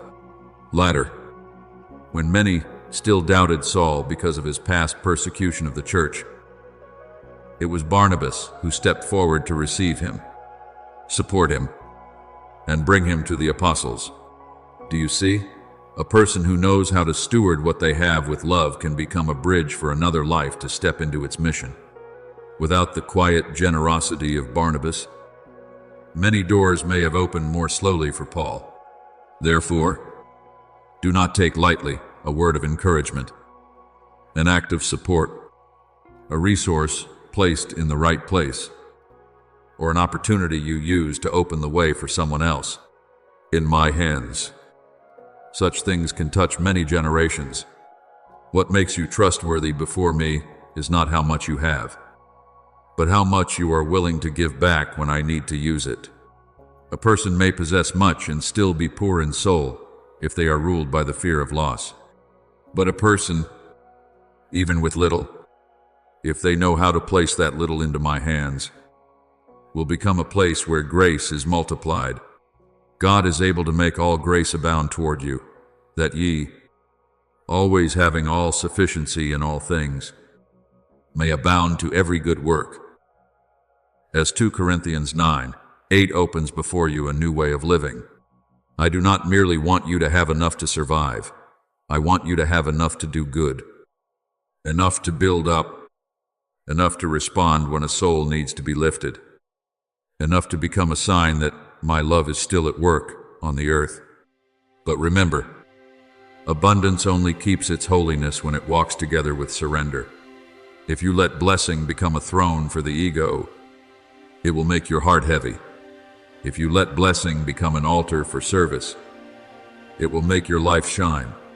My beloved child, I have seen in you the humility born from tears, the wisdom formed through trials, and the generosity that grew out of seasons when you once lacked.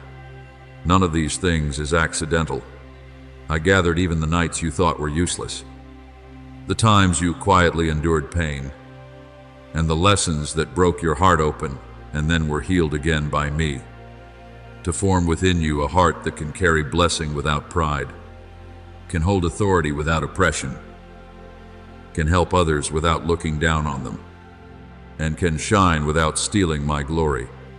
Seek ye first the kingdom of God and his righteousness, and all these things shall be added unto you. As Matthew 6:33 is the foundation for this season of your life. When you seek me first, the necessary things will be set in their proper place. When you live so that my name may be revealed, I will not lack ways to provide for what I have sent you to do. So step into this new stage with gentle reverence. Do not fear the things I place in your hands, but do not forget the one who placed them there. Steward them with purity, use them with wisdom, distribute them with love, And always let your heart return to ask me, Father, who is this meant to serve? Who is this meant to heal? Who is this meant to open a way for? For when you ask in this way, blessing will not lead you astray. You will understand that every open door carries ascending. Every added resource carries a flow. And every unexpected favor can become an instrument to rebuild a broken part of someone's life. I am not sending you so that you may shine alone. I am sending you so that through you, many may know that I still lift up the fallen, still gather the ashes, still turn desolate places into gardens, and still use a heart shaped by love to reveal my goodness to the world. Beloved child, understand that what draws the attention of darkness is not your outward appearance, nor the number of things you hold in your hands. What troubles it is the way your heart has learned to surrender to me, even when you have the choice to take an easier road. Many people can receive resources and then allow those resources to control them, but you are learning something holier, to let me guide everything you have. When money, opportunity, influence, and relationships no longer become a throne for the ego, but become instruments in my hands, that is when your life begins to carry spiritual weight. He that is faithful in that which is least is faithful also in much. As Luke 16:10 speaks to you, means that trust is not built in radiant moments, but in each hidden choice, whether you use what you have to serve or to display yourself, to liberate or to control, to build up or to exalt yourself. I do not give you increase, so that you may build a tower for your own name. Remember the people in the plain of Shinar, when they said they would build a city and a tower reaching to heaven in order to make a name for themselves. They had materials, they had skill, they had unity, but their hearts were turned in the wrong direction, because what they were building was not for worship, but to secure their own place apart from me. Beloved child, I do not want your life to become another Babel, where blessing is used to build pride.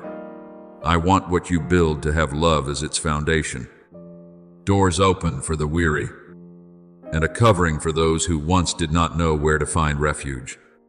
Except the Lord build the house, they labor in vain that build it. As Psalm 127:1 reminds you, meaning that any work not placed under my hand, no matter how high it rises, remain fragile. But what you build in obedience, even quietly, will carry the stability of heaven within it. Perhaps you once thought provision was only an answer to your personal needs, but I am enlarging your vision. What I place in your hands is not only to fill your table, but so that through you, many other tables may also have bread, not only so that you may escape lack, but so that you may become one who breaks the chains of lack around you. There are souls trapped in debt, fear, dependence, shame, and hopelessness. They do not only need a gift, they need to see that there is still another way of living, another way of stewarding, another path led by righteousness. A good man leaveth an inheritance to his children's children, as Proverbs 13:22 says. Speaks not only of material wealth, but also of the legacy of wisdom, integrity, and the fear of me. When you steward rightly, you do not only create results for today, you sow a new order for tomorrow. Remember Obadiah, the steward in King Ahab's house, who lived in a dark time when Jezebel sought to kill my prophets.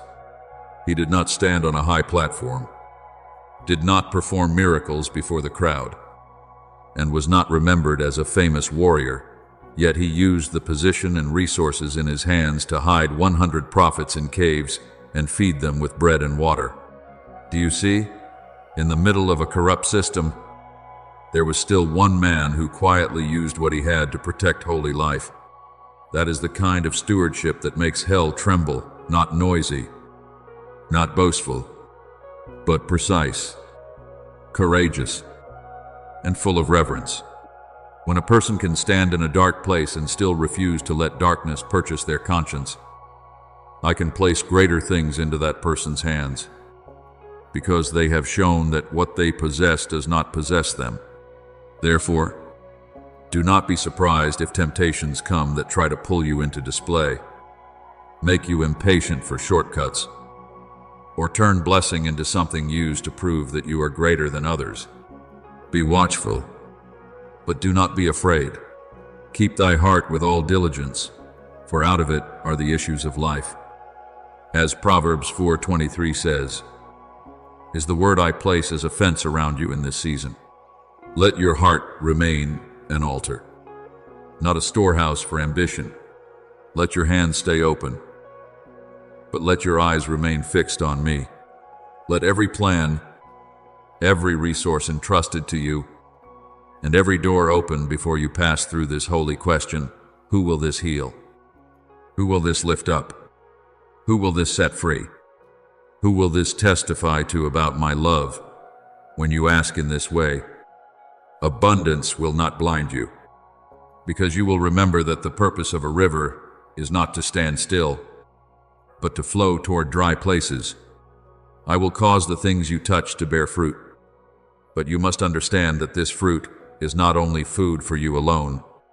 It will become nourishment for those who hunger for truth, support for those who have lost their direction, opportunity for those who have been shut out for too long, and a safe space for hearts that once did not dare to hope.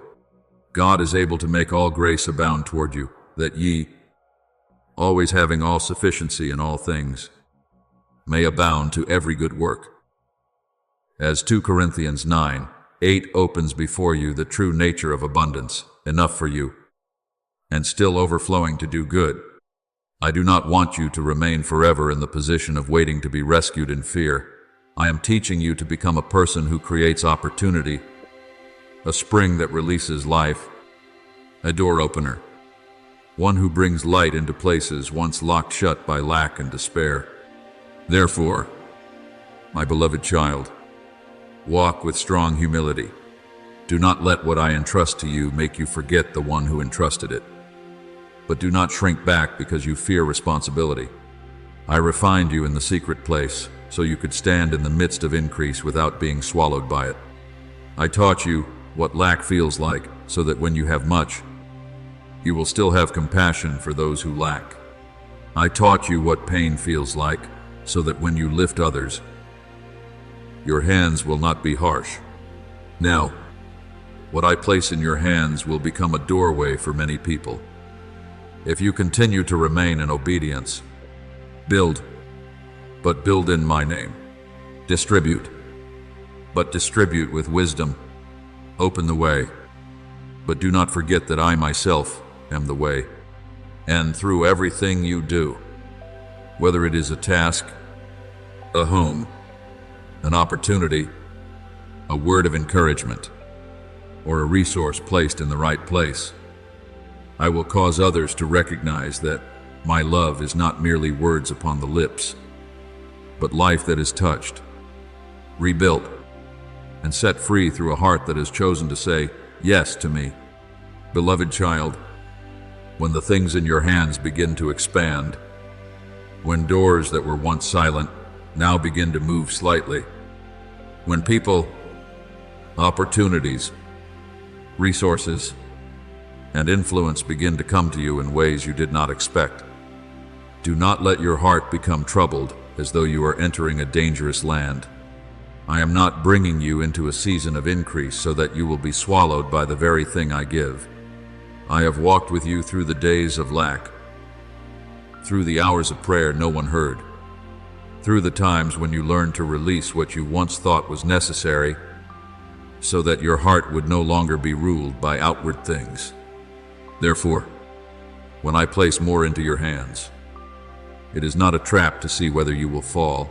It is the trust of a father who knows you have been refined in the fire and still kept the fragrance of humility.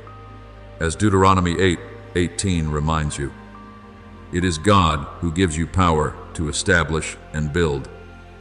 So remember that the source of every good thing is not found in your own ability, but in my hand quietly upholding you. I know you once worshipped me in the days when your hands were empty, called upon my name when there was no sign that anything would change, and guarded your heart from bitterness when others seemed to move faster. For this reason, do not fear that abundance will make you lose your way.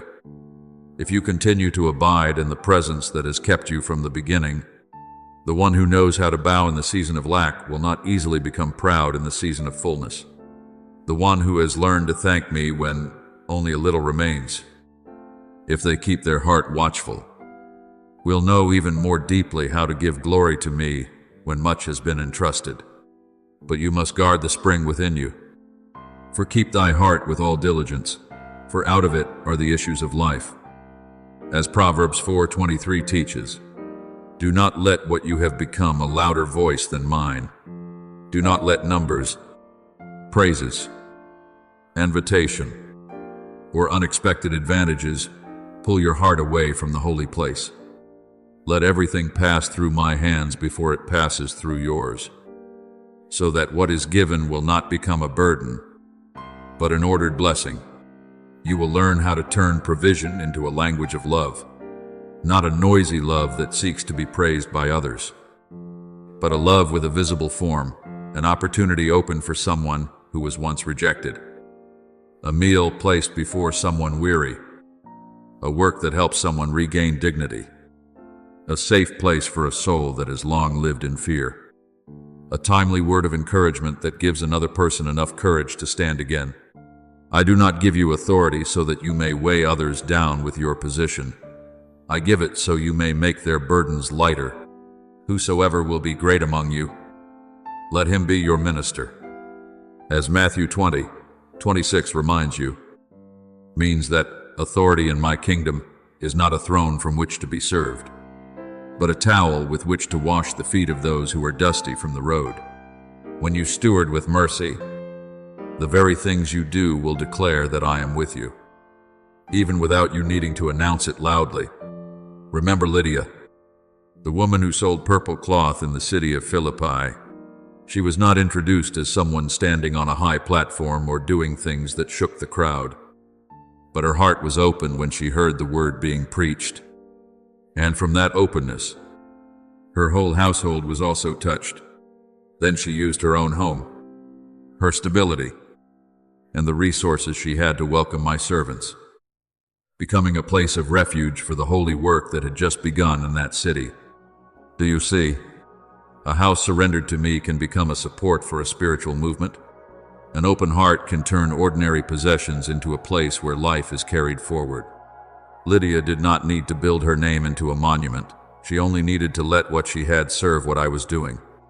And as Acts 16 shows, when a heart is opened by me, what that person possesses can also become a doorway for the gospel to go farther. Therefore, my child, do not shrink back before the great things I place within your heart.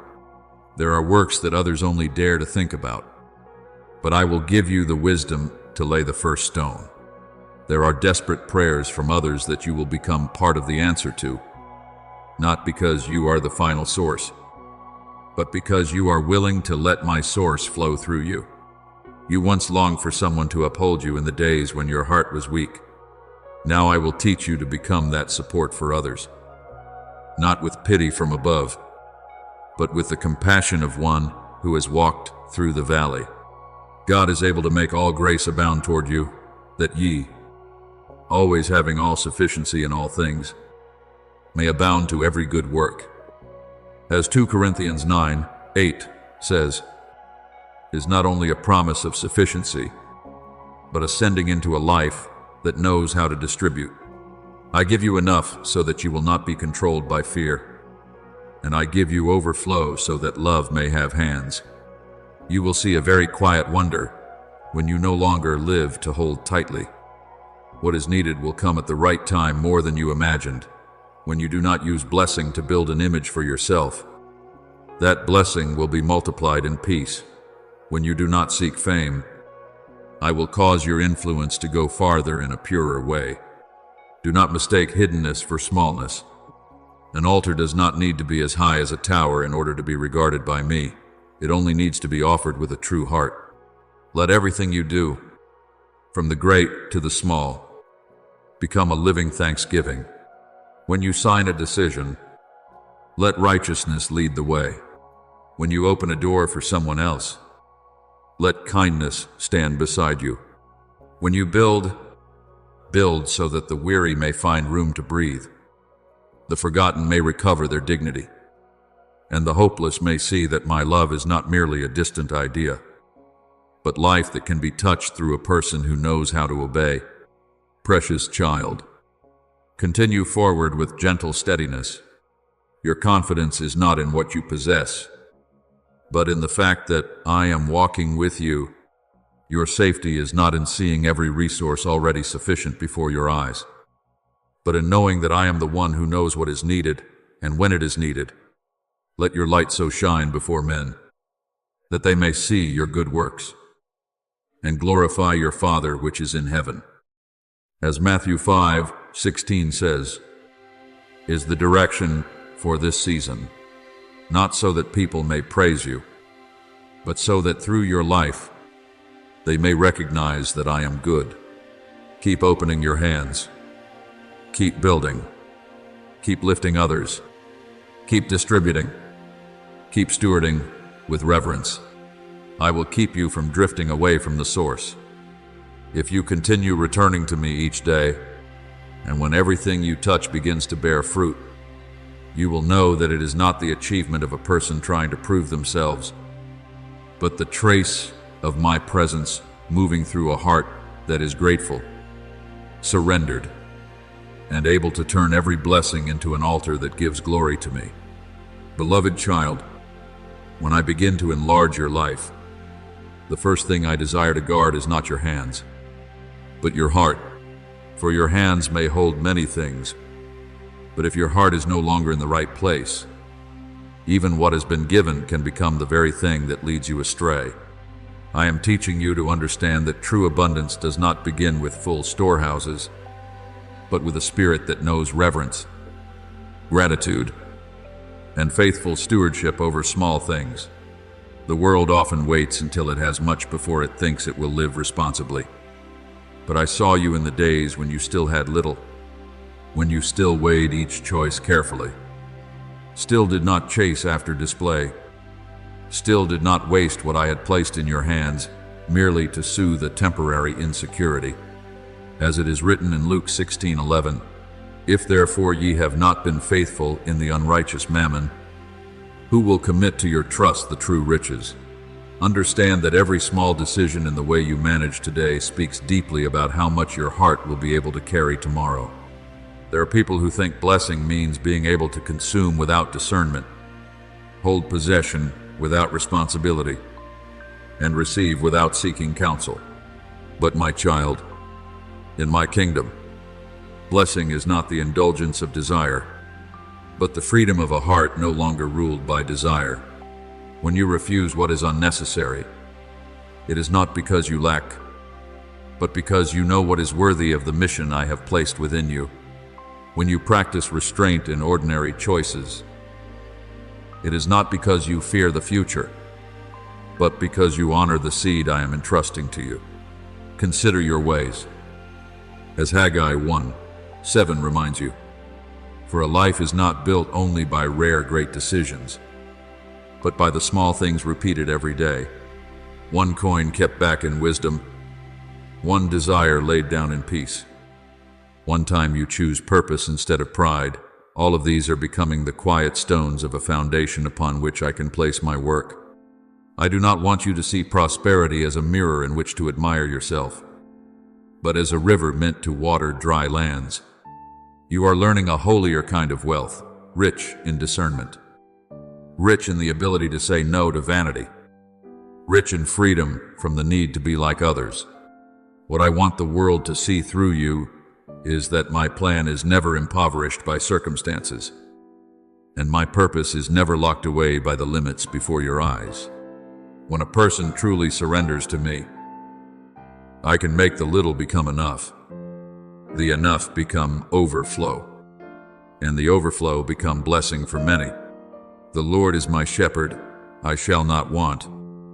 In Psalm 23, one is not only comfort for times of lack, but also the foundation for how you live when you have much.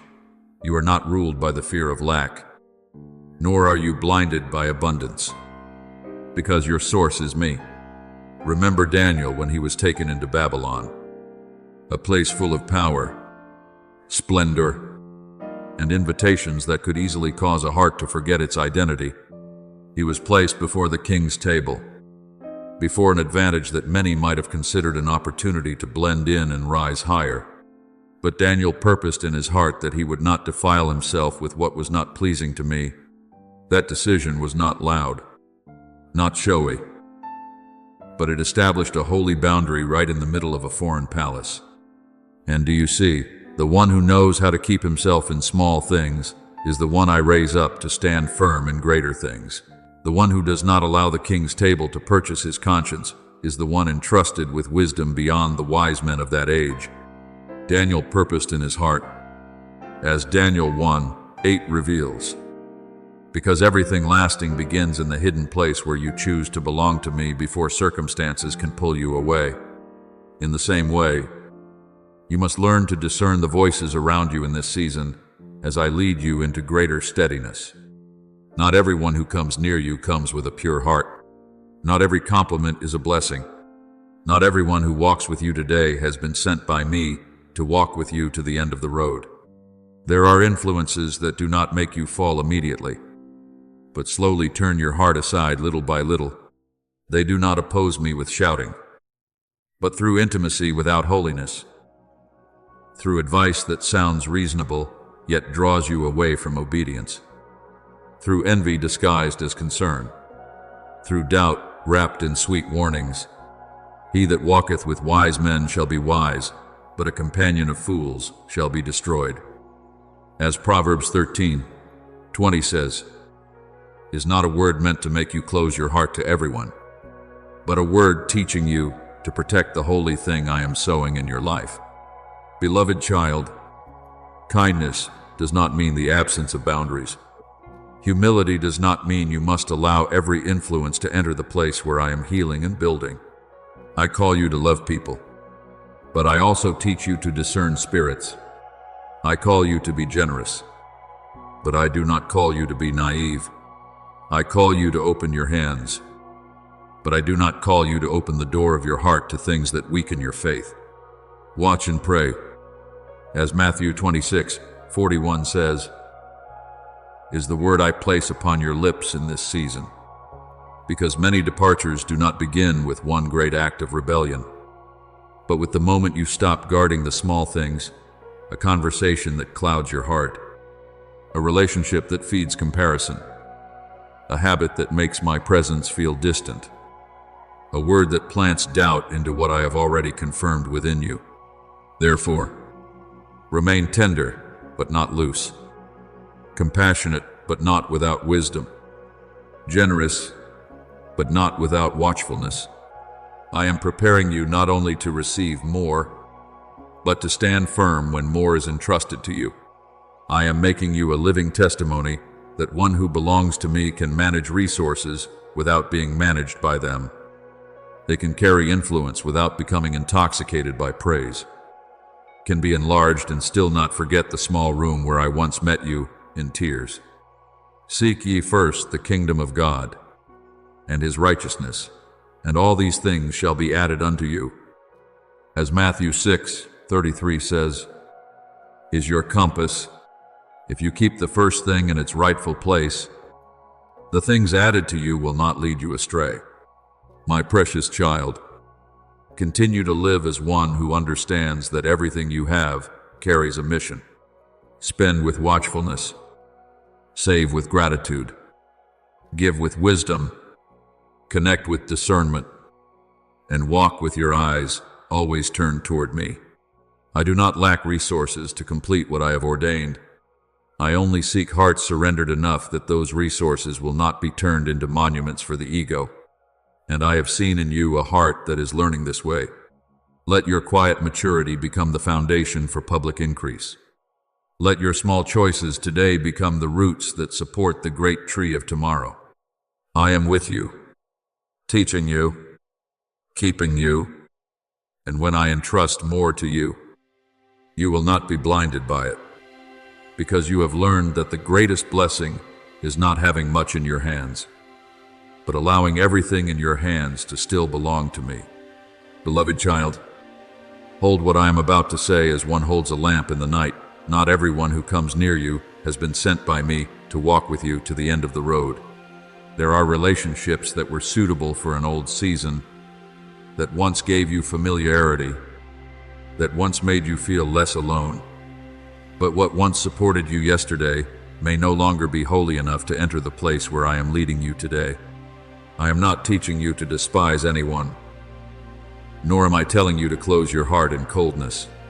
I only want you to discern, for there are voices that do not make you fall immediately, but dim your faith little by little. There are conversations that do not seem dangerous, yet afterward your heart loses peace. Your mind becomes filled with doubt, and my voice, once clear within you, suddenly feels distant. Therefore, keep thy heart with all diligence, for out of it are the issues of life. As Proverbs 4:23 says, is not only a reminder about emotions, but a holy command to protect the place where I dwell within you. My child, your spiritual peace is not a small thing.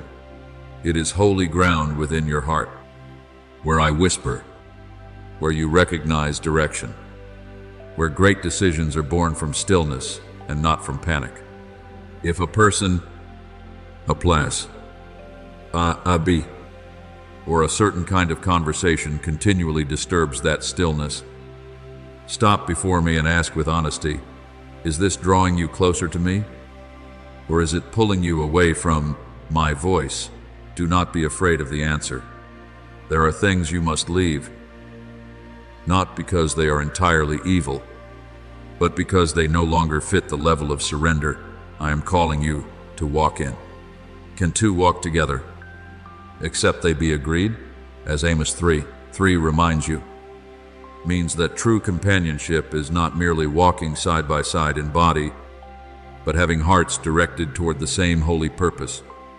If a relationship makes you shrink your faith, hide your obedience, or compromise with what I have taught you to lay down, then you need the courage to step back. Remember Abraham and Lot. When the land could no longer support both of them living together, conflict began to rise among their herdsmen. Abraham did not try to keep Lot through fear, nor did he fight for the best portion by using his own power. He allowed Lot to choose first, and Lot lifted his eyes toward the fertile plain of Sodom. But after Lot had separated from Abraham, that was when I spoke to Abraham, lift up now thine eyes, and look from the place where thou art northward, and southward, and eastward, and westward, as Genesis 13:14 says. Do you see the hidden mystery in that story? There are visions that only open after a necessary separation, not because Abraham hated Lot, but because the promise I had placed upon Abraham needed a space no longer pulled by another person's choices. In the same way, sometimes I allow distance to appear in your life, not to make you emotionally poorer, but to enlarge your spiritual vision. Do not regret for too long those who cannot walk with you in obedience. You can love them without allowing them to direct your life. You can pray for them without giving them the right to enter the place where I am building. Not everyone who smiles at you is able to carry the burden with you. Not everyone who congratulates you at the beginning has a heart pure enough to remain when I lift you up. There are people who only love the old version of you, the version that was easy to pull back, easy to make doubt, easy to make apologize for wanting to live closer to me. But when you begin to stand upright in truth, they may not understand. And they may even feel uncomfortable because the light in you exposes the things they are not yet willing to face. Therefore, be not deceived. evil communications corrupt good manners. As 1 Corinthians 15:33 says, "Is not a word meant to make you fear people, but a word meant to protect the atmosphere I am placing around you." There will be seasons when you feel more alone because you have chosen what is right. But beloved child, loneliness with me is never abandonment. An empty room filled with my presence is safer than a crowd that pulls your heart away from truth. One quiet step in obedience is more precious than 1,000 noisy steps in the wrong direction. Do not measure the rightness of a decision by the number of people who remain beside you. Measure it by the peace that remains in your soul after you have obeyed. My sheep hear my voice, and I know them, and they follow me. As John 10:27 reminds you, means that those who belong to me must learn to place my voice above the voice of the crowd. If anything causes you to no longer hear me clearly, have the courage to lay it down. No matter how familiar it once was, you must also be watchful over small compromises. No one loses spiritual sensitivity in one great moment. It often begins very gently. One time, ignoring what I had reminded you of. One habit that makes your heart heavy. One relationship that sows doubt, yet you continue to tolerate it. One form of entertainment that causes your soul to grow cold. One word you know you should not receive, yet still allow to remain in your mind. Those small things are like fine dust covering a window. At first, you can still see the light, but over time everything becomes dim. I do not say this to make you afraid, but to call you back to clarity. Blessed is the man that walketh not in the counsel of the ungodly, nor standeth in the way of sinners, nor sitteth in the seat of the scornful, but his delight is in the law of the Lord. As Psalm 1:1-2 shows you the way of one whose roots grow deep and whose fruit comes in its proper season. So choose your companions with reverence, not from loneliness. Stay near those who nourish your faith, those who make your heart desire to pray more, live more truthfully, love more purely, and obey more boldly. Treasure those who can correct you with love, encourage you with truth, and turn toward me with you without envying what I am doing in your life. At the same time, be courageous enough to step away from influences that pull you back toward the old version of yourself. You do not need to explain everything so that everyone understands. There are departures that only need to be carried out in peace, without bitterness, without pride, without condemnation, but with clarity before me. My beloved child, I am leading you into a deeper place, and that deeper place requires greater protection. What I reveal to you in the secret place must not be placed among voices that distort it. The peace I give you must not be left open for every influence to enter and disturb. Keep your heart tender, but do not live without boundaries. Love generously, but discern wisely. Open your hands to help people, but do not open the door of your soul to what pulls you away from me. When you know how to guard what is holy, I will entrust more holy things to you. When you know how to choose my presence over human approval, you will not be lost, even if you must walk a lonely stretch of road. And then you will see that the things you release in obedience do not make you poor. They only create space for what I have prepared to enter your life in purity, at the right time, and with full peace. Beloved child, if today I invite you to lay down the old and step into a new beginning, do not let your heart tremble as though everything that is past is being erased. In my hands. Starting again never means losing everything. Starting again means being brought back to the right source, the right rhythm, and the right position where your soul needs to stand. You are not beginning from a cold emptiness, because I am still there with you, carrying every lesson, every tear, every time you fell and rose again, every moment when you quietly chose what was right, though no one knew. I do not despise your imperfect steps, nor do I wait for you to become perfect before I lead you onward. It is of the Lord's mercies that we are not consumed, because his compassions fail not. They are new every morning.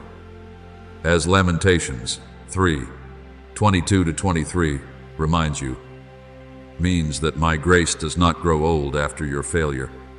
Every morning you still wake in, my presence is already an invitation to return, to realign your heart, and to keep walking by a faith made tender through love. Perhaps you once thought that beginning again was a sign that you had gone wrong. But my child, sometimes it is proof that you have become humble enough not to cling to a road I no longer want you to continue. The proud fear starting again because they fear losing their image. The surrendered do not fear it, because they know the important thing is not preserving appearances, but standing in the place I have appointed. I am leading you into a place where there is no room left for self-importance, for the feeling that you deserve more than others, or for weariness used as an excuse to delay obedience. I have not called you to live by unstable emotions, but by steadfast trust. Thy word is a lamp unto my feet, and a light unto my path. As Psalm 119:105 says, that lamp does not always illuminate the entire long road, but it is always bright enough for the next step.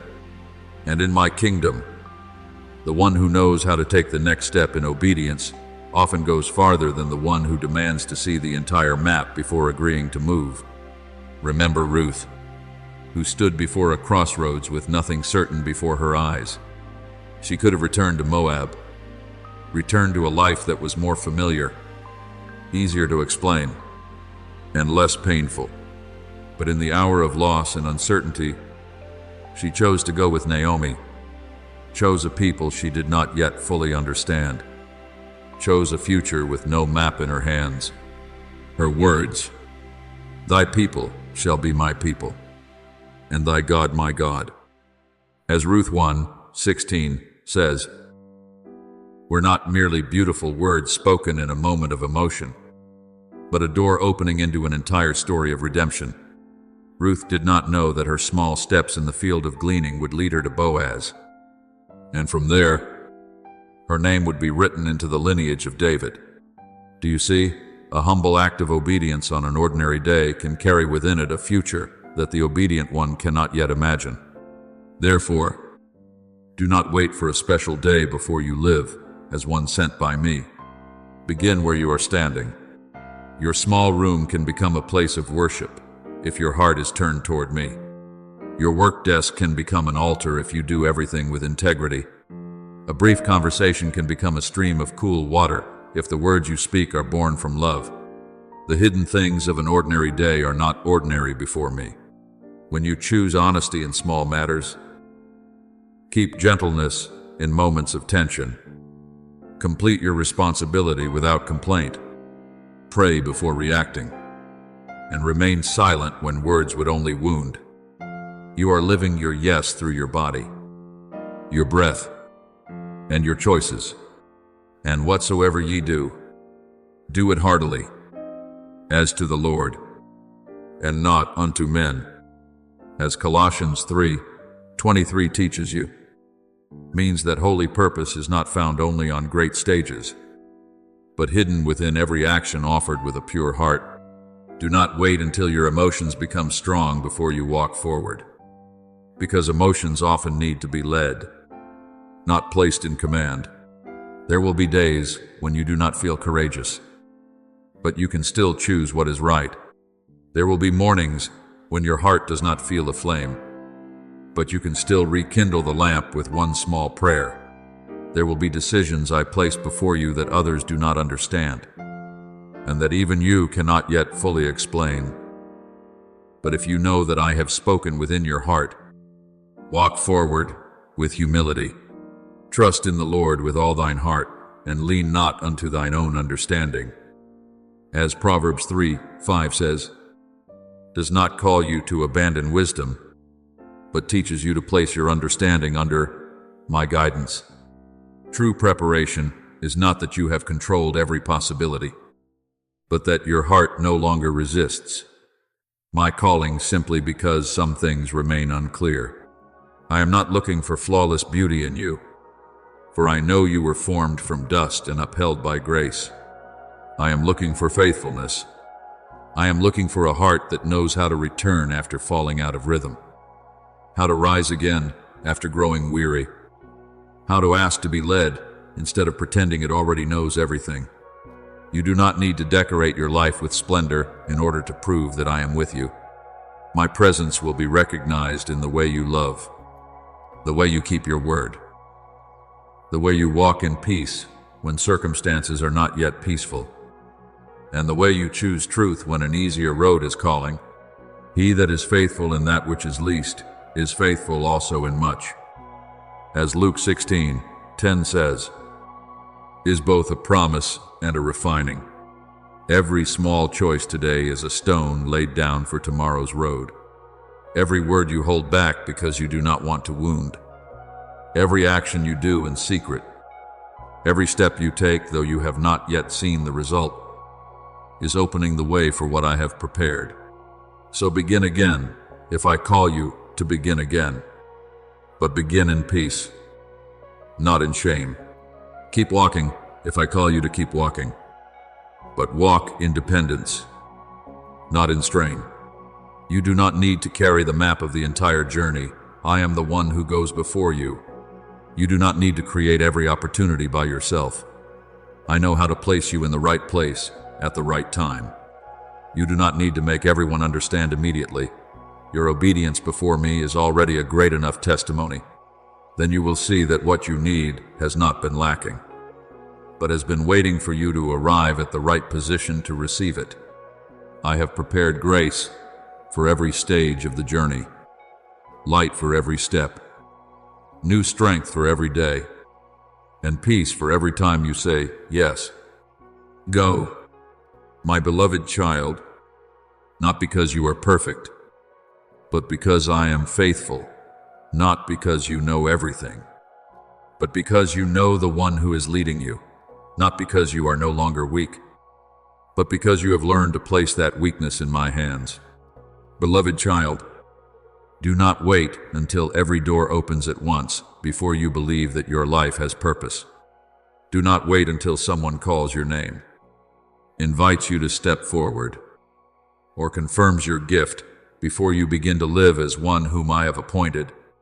Some of the greatest things within you are not formed amid applause, but in the secret place, where you learn to breathe more slowly, listen more deeply, and notice every small movement of the Holy Spirit within your heart. When you are still in the quiet room, when your schedule has not yet changed, when opportunity has not yet clearly appeared, when no one knows that you are wrestling to keep your heart upright, it is there that I am forming within you a quality that no stage can produce. As it is written in Zechariah 4:10, for who hath despised the day of small things, my child? Do not look down on the small days. Do not take lightly the hidden steps. For in the place where you learn to be faithful with what no one sees, I am laying the foundation for the day when you must stand among things many people can see and still not lose your soul. I do not need you to step out in order to prove that you are ready. I know the hours you have passed through, the thoughts you have fought against, the moments when you chose silence, and the many things you laid down without anyone knowing. What I seek in you is not the display of one who longs to be recognized, but the steadiness of one who knows they belong to me. When the appointed time has not yet come, patience itself is part of preparation. When the door has not yet opened, the way you live before a closed door also reveals whether you truly trust me. Rest in the Lord and wait patiently for Him. As Psalm 37:7 says, does not call you to live passively, but teaches you not to let impatience damage what I am shaping. There are opportunities that come too early and make an unsteady heart drunk with recognition. There are elevations that come too quickly and cause an unanchored soul to fall under pressure. Therefore, I am preparing you not only to receive what I give, but to be deep enough to preserve it in holiness. Remember Samuel when he was still a child serving in the temple. He had not yet stood before the people as a great prophet, had not yet been sought out by many to hear a word, and had not yet received a public mission that drew the attention of the whole nation. He was simply in my house, doing small things, learning to remain near the holy presence. And in one quiet night, when my call sounded, he learned to say, "Speak, for thy servant heareth." As 1 Samuel 3:10 says, "Do you see? A life that is sent begins with a heart that knows how to listen." Before Samuel spoke on my behalf to an entire nation, he first had to learn to recognize my voice in the quiet night. Before his words carried weight before others, his heart had to become sensitive before me. You are the same. Do not be quick to ask to speak loudly if you have not yet loved listening. Do not be quick to desire being sent far if you have not yet been faithful in the place where I have set you today. The secret room can be the school of those who will later carry words full of life. I am doing everything in order. Beloved child, I am not hurried like human beings, because I do not build what is temporary. A seed is not forced to bloom in one night. A young tree is not made to bear fruit while its roots are still shallow. And a precious vessel is not taken from the furnace before its shape has become firm. At times, you feel the heat of waiting, the pressure of limitations, and the discomfort of seasons in which you are being held back. But I want you to understand this. The fire in my hands is not meant to destroy you. That fire causes what is false to fall away, what is weak to become firm, and what is rough to take shape. As 1 Peter 5:10 says, after you have suffered a while, the God of all grace will make you perfect, establish, strengthen, settle you. I am using even the uncomfortable days to establish a foundation within you. What is coming does not need talent alone. It needs a spirit that has been refined to the point that it no longer chases after glory and forgets the hand that lifted it. There was a day when I brought Jeremiah down to the potter's house, and there he saw that the vessel in the potter's hand was marred. Yet the potter did not throw it away. He reshaped it, formed it again, and made it into another vessel according to his will. As the clay is in the potter's hand, so are ye in mine hand. As Jeremiah 18:6 reveals my heart toward my people. My child, if there are parts of you that must be made again, do not be afraid. If there are old forms that are no longer suitable for what I desire to pour in, do not resist the hand that is shaping you. I am not renewing you because I am disappointed in you, but because I love you enough not to leave you in a form too small for the calling I have placed upon your life. Correction is not rejection, it is care. My hand may press down, turn you, and make you soft again, but every movement is meant to bring you into a shape that can hold new oil. Then you will realize that there is a great difference between one who only wants to be blessed and one who is sent. The one who only wants to be blessed often asks, "What will this bring to me?" But the one who is sent asks, "Father, whom do you want this to flow to through me?" The one who only wants to receive often fears losing their portion. The one who is sent understands that their source is me, so they can open their hands without panic. I am moving you from the place of only longing to be cared for into the place of becoming someone who can care for others. From the place of only needing to be upheld into the place of being able to uphold others.